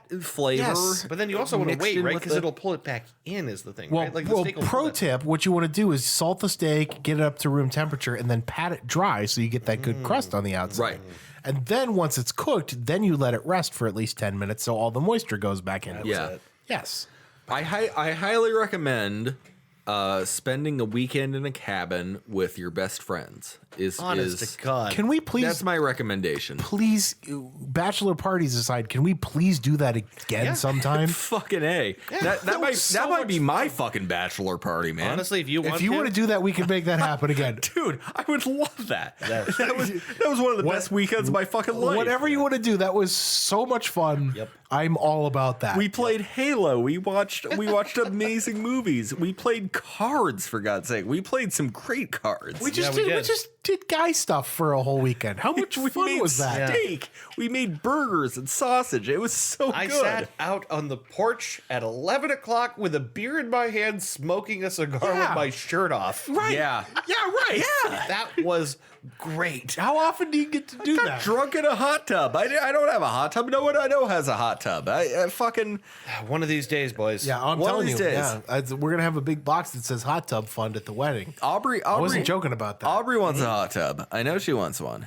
We're gonna get one of these days. We spent way longer in a hot tub than is recommended by. Oh, it's definitely medical dangerous to spend that professionals. much time in a Oh hot yeah, like hours. We just sat in a hot tub for hours. We watched a movie plus hung out for longer. So, and drank. and drank a lot of beer. What did we figure it out? It ended up being something like 20 beers a person. No, it's more. It was like 40 beers a person. yeah, it was like over 2 days. 160 plus. Yeah, well, I mean, beers like total. per day, right? Like it was like 20 a day. 20 Now, beers a day. The actual math works out more like it was more like 10 to 15 a day on Friday and like 30 to 35 on Saturday. Yeah. But that's because you start drinking early Earlier. because you're on vacation, you got nothing to do, and you're doing it kind of slowly. You have the whole day to do it. You wake up on Saturday morning with a hangover. Well, I guess I better drink some. Right. Hair of the dog, right? But yeah, no, it's ridiculous. We Yeah. drank a stupid amount of beer. Yep. Yeah, it was. And I'd love to do that again. Listen, if you I want to do that highly again, recommend it. I highly recommend going to the ass end of nowhere with your best buds, Yes. getting a hot tub, watching movies, and getting drunk off your ass. I can't stress to you enough how much I would be willing for you to do that for your bachelor party if you want. I can't stress enough how much I'd be willing to do that for my bachelor party. We have to talk about that because we're coming. We're going to be thinking about that soon. Whatever you want to do, coming. We're coming. We're coming. We will find a way Yes. to make that happen for you. Whatever you want to do, and like nothing is off limits short of leaving the country. That Right. I'm the same way as you are. I don't care for strippers. I don't want strippers out. Like what the fuck's the point? I'm not that kind of guy. So I want to get drunk, play video games. I want to play a lot of video games. Okay. Like a lot of Okay. video games. All right. An unhealthy amount of video games. we can do that. We can do whatever you want because we get to plan it, and Motherfucking land party. you leave that up to us, boyo. We'll figure out whatever you tell us what you want to do, and we'll make it happen. Hell yeah. Yeah, true. But I recommend that. That's my recommendation. That's a Hang good out one. with your boys. Well, I second that, first of all. All right. But second of all, Thirded. I will tell you this. I am recommending to people, please, for the love of God, watch Letterkenny. It is so fucking stupid funny. I need to. I definitely need It's to. unbelievably funny. I resisted this for a long time. We were just talking about that, weren't we? With Yeah, on Sunday. no, I mean like we were talking about resisting stuff because people Yeah, right. like Game of Thrones. Game of Thrones. That was Yeah, what you yeah, said. just now. Right, yeah. because like people yeah. recommend it, and you have your reservations. The Wire is still Right. the one that I haven't taken the dive in. That's Same. got to be Same. next because I can't just keep watching the same shit that I like over and over Right. again. Where, The Wire is HBO. HBO. Yeah, so I can find that on Yep. HBO now. Oh You God! don't want my HBO login. You can watch whatever you want. Before I go on about Letterkenny, do you know that AT&T now has 6 different streaming services based on like whether shit. you have cable or not, or where you are or whatever? And do you know that HBO is about to have extra ones? They already have Now and Go, and they're about to have an extra one, which is HBO Plus, where you get shit from NBC and Adult Swim and all kinds of extra shit. There's too many streaming packages. Yeah, I agree. Yeah. Yeah. I told you there was the one that I Disney. recommend piracy. Disney now. Yeah, Disney Disney. is going to add on what? Yeah, the Disney Plus or whatever it is, Disney Now, and then you get Hulu and you get ESPN Plus with that Yeah. for $13 a month. And I'm already paying. Well, Trisha's already paying for the expensive Hulu where you don't get ads because fuck ads. Yeah.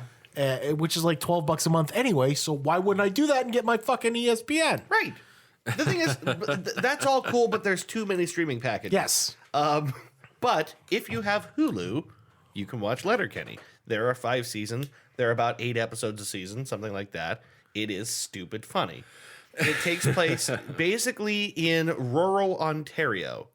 It's a band of friends. It centers around a primary cast of 4 with a bunch of extras who are, I don't know, they spend most of their time either getting in fights with people that give them shit, right, or spending time sitting around their vegetable stand arguing about like basic things, like the noises that porn stars make in Yes. that one. Yeah, right. Yeah. You got to put a little pepper on it, bud. Yeah. Yes. It's basically like Joe Parra Talks with You meets Trailer Park Boys. Yeah, Yeah, exactly. yeah. Like It's got that. It's got that. great way to wholesome- describe it. It's got It's that right. Like it's like super northern Trailer Park Boys. It is. at both times it's very relatable and sometimes wholesome and also very filthy. Yeah, right. But it's a lot of fun. The characters are great. Their idiosyncrasies are great. The running gags pay off big time. There's this ongoing joke. I love that. Yeah, a good running gag. If you were raised on Futurama at all, you appreciate the running gag. Yeah, Right. like something that you might have forgotten about. Right. So like, there's this ongoing gag about some brothers that, or not brothers, but friends that may have fucked an ostrich. It goes seasons long, right? They keep, and then every time someone mentions it, Squirrely Dan, who is a character, says, Squirrely Dan. he says, allegedly. No matter what, he always brings allegedly in, right? So then, I don't know, we're completely unrelated. Another episode, someone refers to herself as this old goat, and Squirrely Dan says allegedly. Like someone about, she's talking about, something sexual, this old goat, and he goes allegedly. It's just funny and weird. Like the thing is that the running gags are Sounds like Canadian Arrested Development almost. Kinda, yeah. it's got that kind of thing where like people like Mitch Hurwitz who really care about their work Sure. and pay attention to all those little details of the universe they made. Right. Super funny more than anything. The Yeah. important thing is it funny? It is very funny. I could give details, but I won't. You just kind of have to watch it. If you don't want to watch the whole show and want to decide whether you like it, go on YouTube and look up the steak scene. They're talking about how to cook a steak properly, and it's about 2 minutes long, and I think it says everything I think about the show. This is the way right that you there. recommend TV series, by the way. You pick Yeah. something like an episode or a moment specifically. Yeah, no one's going to watch an entire show on Right. spec. That's what I'm saying. Yeah. So Right. I'm done recommending shows like that. That's Yeah. the way we have to do that from now on. If, Pick something. If Good you're point. if you're on the fence about watching Next Generation, watch the episode Measure of a Man. If so if good. if you think it's Yeah. super boring because there's no phasers or anything, then I'm sorry. Then Next- don't watch TV. Star Trek is not for you. But yeah, watch Letterkenny, and especially if you're not sure, watch the steak scene. It's literally called the steak scene on YouTube. It was great. In which Jared Kiso's character Wayne refers to salt and pepper as S&P, the choice for me, bud. That's all you need, bud. Yeah, that's all you need. That's all I need, bud. Down the hatch. Maybe garlic. Maybe if you want. Squirrely Dan keeps saying, Montreal steak seasoning really ought to be a part of this conversation. Is that the fat guy with the beard? The fat guy with the beard. Squirrely Dan. Anyway, that is that for recommendations. Why don't we move on, gentlemen? Did we learn anything? Nope. I neglected to write anything. I down. wrote very little here. Actually, I got very little, too. because we had a lot of just like talking to each other kind of thing. Yeah. So I wrote. There's no name for the space between two naked women. Yeah, I just wrote Space Puss. Space Puss. That's the space where Jesus goes. Leave enough room for Jesus. Leave room for Jesus. Right. To fuck you in between your thigh meat. That's fucked up. I wrote the Hamburglar means me ill will. I don't He trust means everyone ill will. Yeah, He's right. out to steal He's your a fucking burglar. burgers. He already got my driver's license, so I don't know. That bastard. Yeah. I wrote Louis C.K. took the skin train to Tuna. I got that too. I got the skin train to Tuna Town. Fucking good luck figuring out what the fuck that is. It's about masturbation. I get that. Yeah. Do you? I get It that. doesn't seem like you do. I get the skin. That's so funny to me. I'm sorry. You take the 5-knuckle tuna to Skid Town. Like, how fucking hard is it to... Wait a minute. Wait, hold on a minute. Wait a minute. I thought we Your were taking train schedule was reversed. You take the 5-train knuckle into the town of Tuna. No, you No, take you the, said the skid town. you take the Tuna Skid train to Town. Five Knuckle Town. What did I say? You get on the knuckle train. You Get get on the left knuckle at Tuna. You get back on. You turn. You know, yeah, I do a should have taken that 180. left at Tuna Town. And then you take it right at Vaginaville. Right. Right. That's what you... Except it's Well, you're- no, because then you'll end up in Space Puss. You need to get Right. You need to get your way to Tuna Town. Right, so you can You come gotta in get your on that. hand You gotta get on that connector. Get off. Turn on. Go to the other platform. Wait 10 and then minutes. get off again. Right. And then get Yes. off. Right. And that's when you jerk off into a Kleenex. You're all right. You know that. Yeah. You shuffle the 5 knuckles I also John wrote. Cena. into Tuna Town. I wrote Chris's route in Resident Evil is to hide and be a baby. Yes. Uh-huh. I wrote the only other thing that I learned is that Ben really wants you to play Witcher 3. Yes. I really want you Badly. to play all of the Witchers. Yes. I wrote, I want a fizzy palmy treatsy. Yeah, I really want to try that. That's not a bad idea. We could do that with a soda We stream. could do that. Yeah. You're not supposed to like carbonate things that are already mixed in the bottle, but I don't care. Wait, No, that's why? all right. Who said that? They do. They want you to carbonate the water and then you pour the syrup in. Why would I do that? What? No. Yeah. Why would I do that? That's what they want you to do. Why would I do that? I think so that stuff doesn't rush up into the nozzle. I don't care. It's I not don't either. It's your soda stream. I don't care about your soda. Fuck your shit, Dave. I don't fucking care. I don't give a fuck. You know how you keep stuff from rushing up into the nozzle is you don't take the 5-knuckle tuna to Skin Town. You got to make your way to Tuna Town. Wait, is it Tuna Town or Skin Town, or is it Space Postville? Yes. Tuna Town and When the Skin- bards sing of the fall of Egypt, they will say it began in Skinsville. Skinsville, Tuna Town. Nobody knows what that is. Nobody knows what any It's all, of this is. it's all 5-knuckle Greek to me. All right, that's it. We're done. Thank you for listening to the Dudecast. We love you all. Thank you for Yeah. being loyal listeners. You know what? I love you guys. Oh, however many of there you are now. There's I Yeah. think there's a lot more than the last time we checked. Really? I think so. Well, not a lot more, but there's more. I highly value every one of our listeners. Wendy's. Let's name them one by one right Wendy's, now. you can still sponsor us if you wanna. Wake up, Wendy. Sorry. Wendy's, sponsor us. Yes. Give us money. We'll plug you. We'll plug you. We'll eat baconators into the mic on the show like this. Oh, that's a piece of bacon, isn't it? Oh, I'm gonna fucking plug the shit out of Wendy's. I I'm gonna make Wendy's bite the pillow. if you've ever You're gonna wondered grab Wendy by her ponytails. I'm gonna mash Wendy's face into the pillow and just fucking.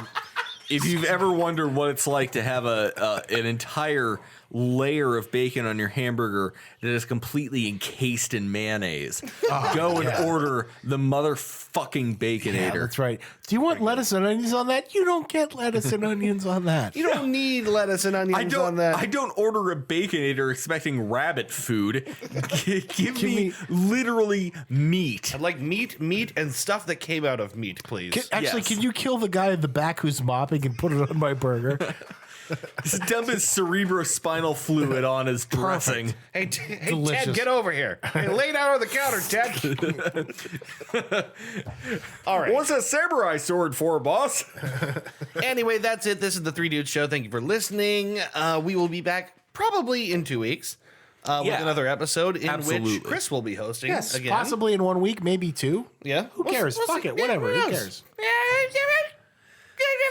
We don't know you a goddamn thing. Yeah. Again, we love you. We'll see you next time. We do love you, though. Goodbye. Bye.